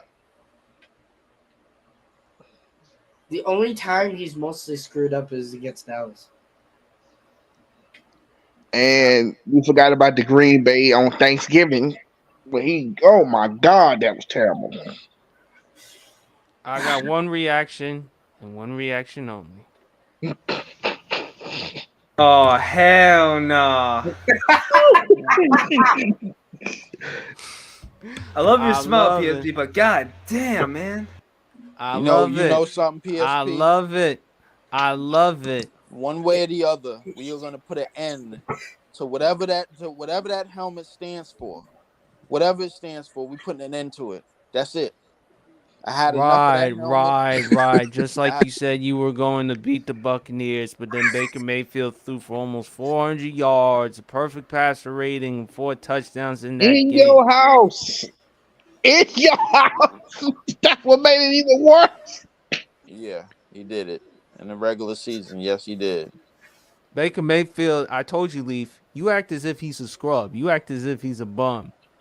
That's your problem with him. Bro, I understand the Browns days, bro. So, bro, like He's not as good as advertised. I'm telling y'all right now, bro. Like, and once You act as if he's Tebow. I'm not acting as if he's Tebow. Okay, all right. He's better than Leaf, Tebow. be honest, bro. Is Tebow, he that's top a whole 20? different story. Leaf, is he top 20? He's definitely top 15 right now. Okay. He's definitely top 15 right now. The Okay, issue okay. is the If we issue didn't have a is quarterback, I'd take him. the issue is, listen, somehow, some way, they're gonna have to I'm deal doing with. you a favor, Leaf. I'm doing you want the Detroit Lions. You want them in the NFC Championship game. The reason why I picked Baker Mayfield in this one is Detroit Lions defense that good. Now No. look, Detroit went to Tampa and yes, they beat Tampa 20-6 that season. Baker did Yes. not play well. But Detroit is a huge favorite in this one. It's Right. at home. Baker Right. on the road. I Right. think Baker is actually going to play well. And if it comes that close, I think Baker is going to actually play well enough to win the game. Even a blind squirrel will find his nut eventually. And I think Baker Mayfield is going to actually put up a crazy game in which they're going to win. I would agree with you on that. However, I think that he may play.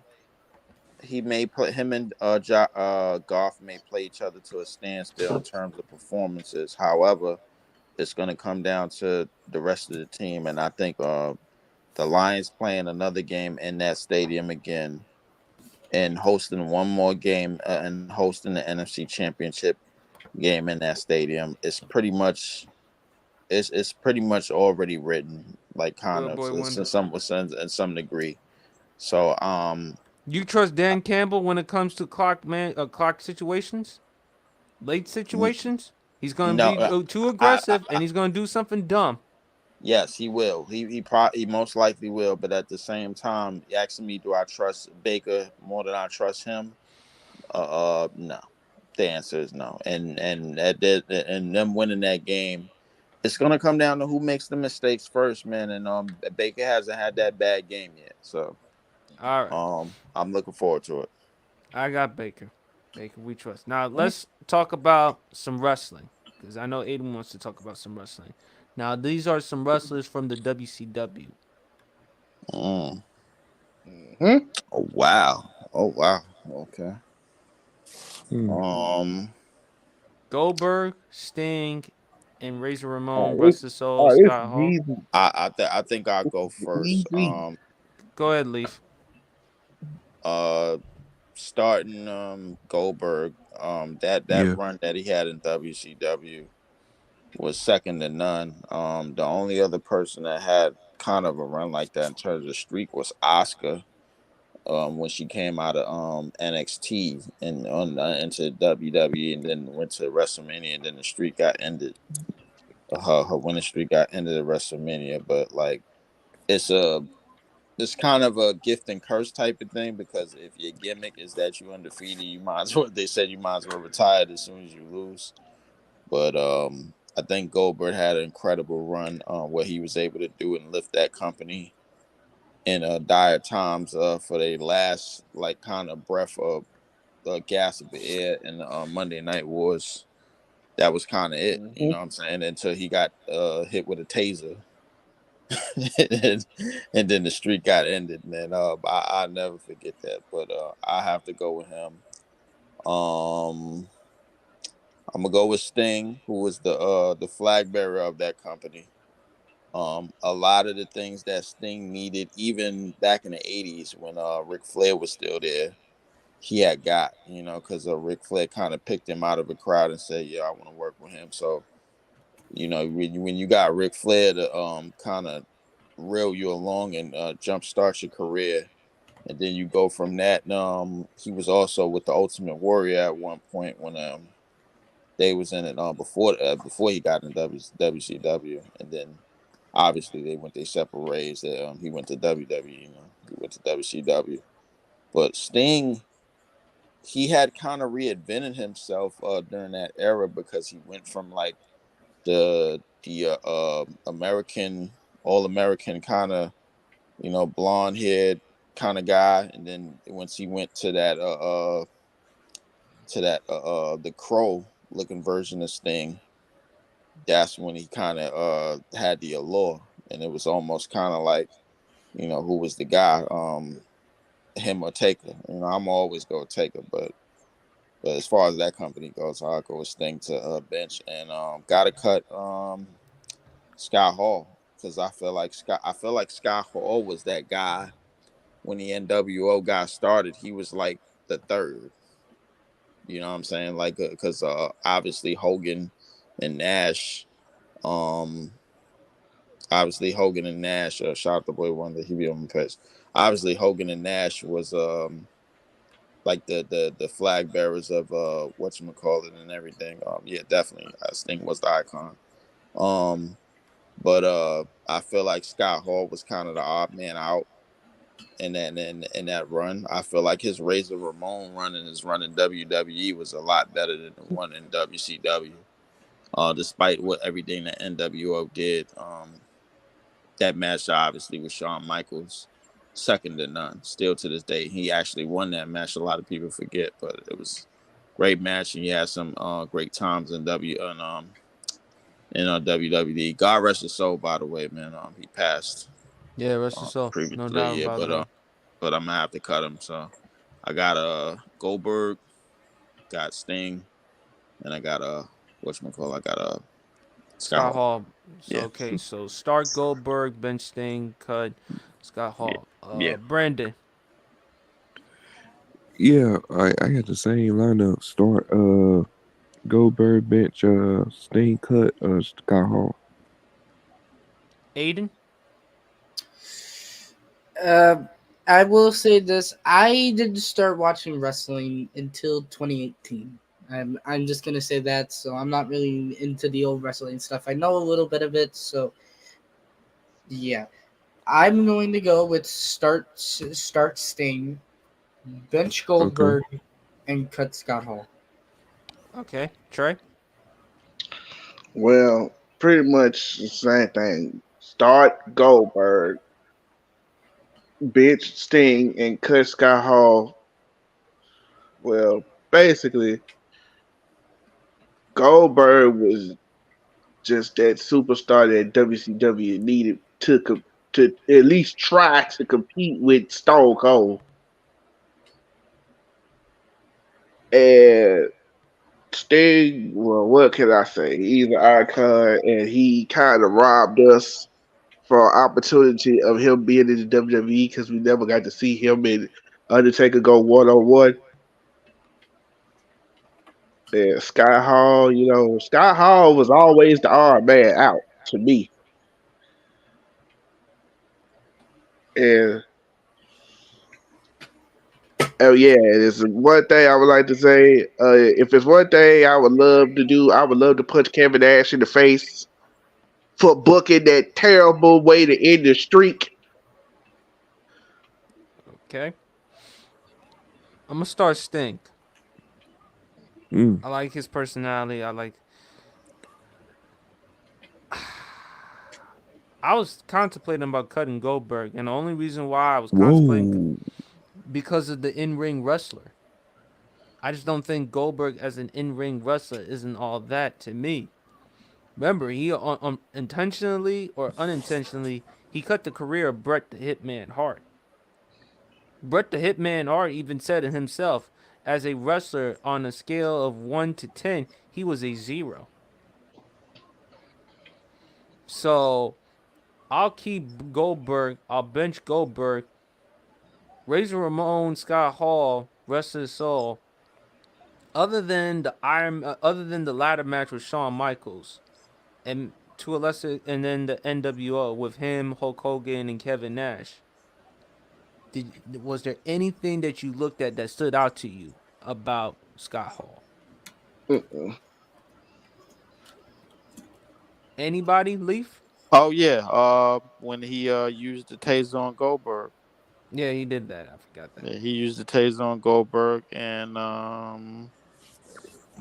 yeah, that and the stunners that he took at I know the WrestleMania. NWO. Stone Cold. Yeah, so everyone. Yeah, Aiden, if you come on next week, maybe we can do another Roman Reigns one. But talk to Brandon. He has Roman Reigns top 10 of all time. What? I kind of agree with that, but not really. But I just need to talk now. I want to talk about it now rather than next week. Go ahead. He needs to lose the undisputed title. He needs to. It has been far too long. He's already passed the 1,000-day mark. We all know that. But this bloodline story of how he's like the tribal chief of the world. God damn, he ain't no tribal chief. He don't own y'all. That's why he's gonna probably lose at the Royal Rumble. I'm hoping, but they're not gonna book it that way. They're gonna make him surprisingly win against Randy Orton, LA Knight, and AJ Styles. Surprisingly, in a fatal 4-way match at the Royal Rumble. If anything, he'll probably drop it at SummerSlam. If anything, He's still probably think gonna Mania. drop it at WrestleMania. That's when I think Mania. everybody is thinking Mania, but it depends on who wins the Royal Rumble. Because right now you got a lot of people back. You got CM Punk back. You still got Cody Rhodes. Punk's gonna go after Roman's title. I don't think Punk is gonna go after it. I think Punk is probably gonna fall on his face. Oh yeah. Prayers up Then why on Raw are they setting up a rivalry with Punk and Rollins? And I don't get this too, that they're trying to set up different so many rivalries with Punk. They're trying to sneak the Rock in. Bad guy. They're trying to sneak the Rock in for some reason, and to be honest, and yeah, they tried to do that too. But he ain't gonna compete. What is he gonna do with the championship once he reaches WrestleMania? The last time they put the title on the Rock was to cut CM Punk's reign of 400. The Royal Rumble in 2013. Royal Rumble in 2013. He lost it to Cena in WrestleMania. Yeah, but that was the year that CM Punk was getting royally screwed because the Rock beats him. They wanted to put over. They wanted to do the Rock and John Cena again and have it mean something this time. And have it mean something. They wanted redemption for Cena because he lost the previous match to Rock exactly. In Miami. So who can forget? He was royally screwed over in 2013. So the Rock beats him. The Rock goes over CM Punk. Rock goes away. Undertaker goes over CM Punk at WrestleMania. He goes away. Brock Lesnar goes over CM Punk at SummerSlam. He goes away. So the thing is, there was sort of a outlier, but it really started back in 2011 in that Night of Champions match when Triple H had his comeback match and Triple H went over first. So it was really Triple H doing the, this basically, letting using his muscle in the front office, and and All Yeah. right, kind of guys, doing we gotta move on to a next start, bench, and cut. This is an NFL one. Receivers. Receivers. Ooh. Anybody want to start? Wow. What's that? This is Diggs, CD Lamb, and what's my okay. Jamar Chase. I'm Okay. Listen. I guess I guess. Damn. Wow. I'm not cutting Jamar Chase. CD Lamb has had an incredible year. He's definitely worked his way into top 5 receivers in this season. He's definitely has, but Are we just looking at this year or like all throughout their career? Right I now. guess we okay. All right, yeah. If we're going right now, okay. I'm gonna go with CD Lamb first because he had an incredible year. He basically kind of, without him, that I don't think that that Dallas offense does remotely what they've done. Damn, Diggs. Oh man, had it not been for Josh Allen turnovers, I would have had Diggs on the bench. You cutting him? I feel like Jamar Chase, his talent level can't really be ignored. Like that, like we remember like they didn't have no old line, and all Joe Burrow had to do was just basically throw the ball up like to Jamar Chase on one-on-ones, and that was it. But I don't get me wrong. I'm regrettably cutting Diggs, but Jamar Chase but is an it's, incredible wide receiver, and if you look at it now, Diggs is not doing that great as Jamar Chase is. right. I'm regrettably cutting Diggs. I'm regrettably doing it. I'm not. It's not something that I'm cold-heartedly doing just to do. I think man. Yeah, I'm gonna stand on that for now, man. I don't think it's by much. It's close, but I gotta cut Diggs. So I'm Jamar Chase. I got to bench Diggs. I gotta cut regrettably. I want to be next. Go ahead, Aiden. And I got whatchamacallit that starting. I got CD starting because CD is a really good receiver right now. If you look at how he did this year, he did really, really good, especially against the Lions defense. He did incredible. He's been doing good almost the entire year. I think he did really good against Philly, didn't he? Yeah. Yeah, but I'm going to go start Lamb, bench Chase because Chase has been way better than Diggs right now. Like if you're looking at all time, all throughout their career, then I'm gonna put Diggs on the bench then because if you're looking at throughout his career of how much he's been good, then yeah, I'm gonna bench Chase and cut Diggs. Brandon. I don't care what y'all say. Should I do it? I'm gonna go with this. If we're going by this season, I'm going CD for the start. But I'm not gonna lie, bro.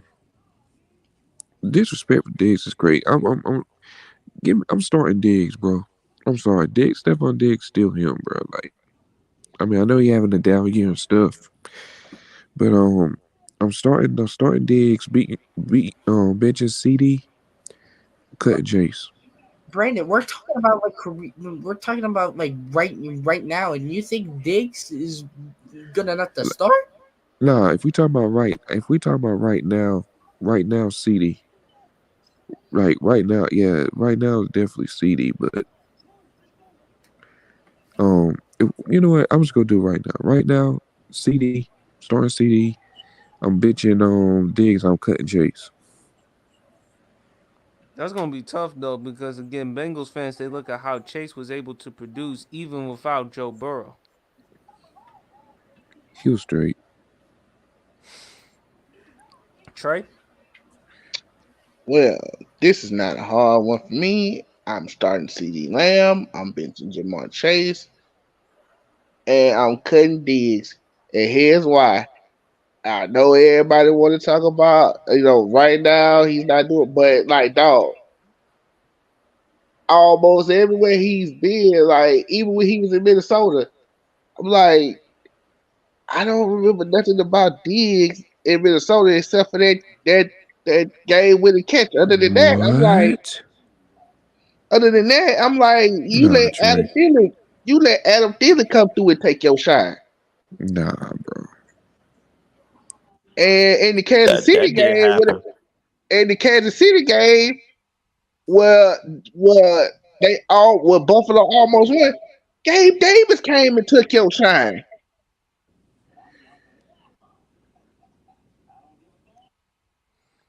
I'm gonna start CD. I'm gonna bench Diggs. I'm gonna cut Chase. CD him. He can. I mean, he's good.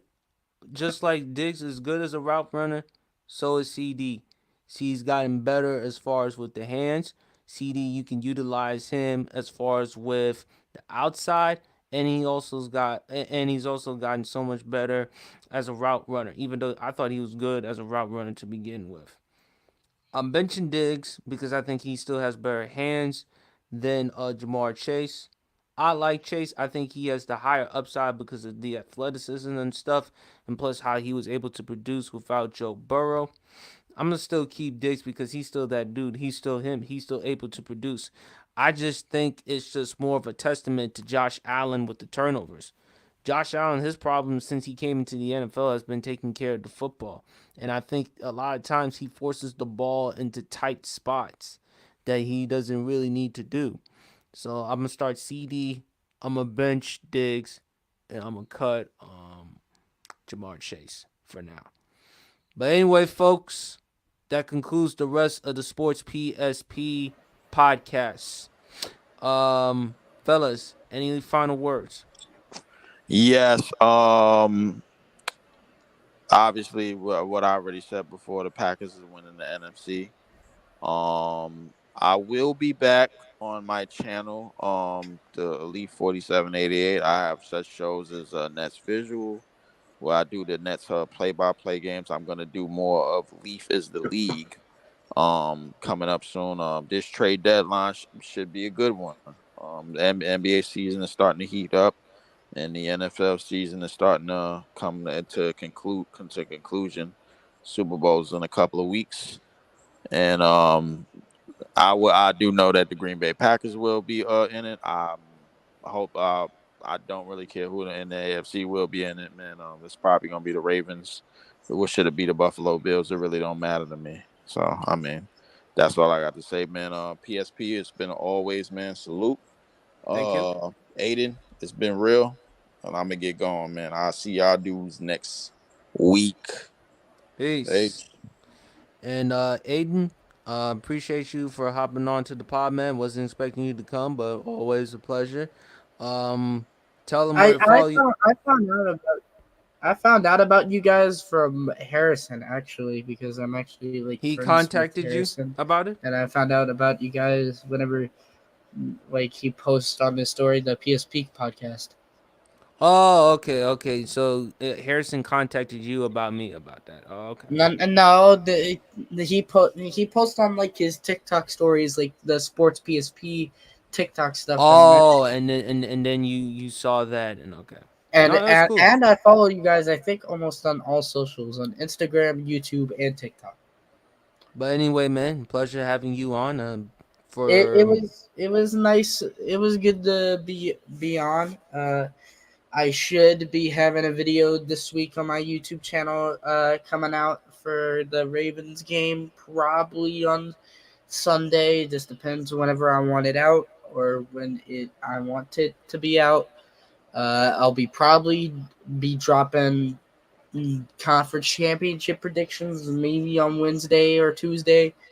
And but yeah, it was nice to be on with you guys. I was kind of asking Harrison like if I could be on at all, but yeah, Yeah, I didn't more than really welcome. know anything about that. But it was nice to be.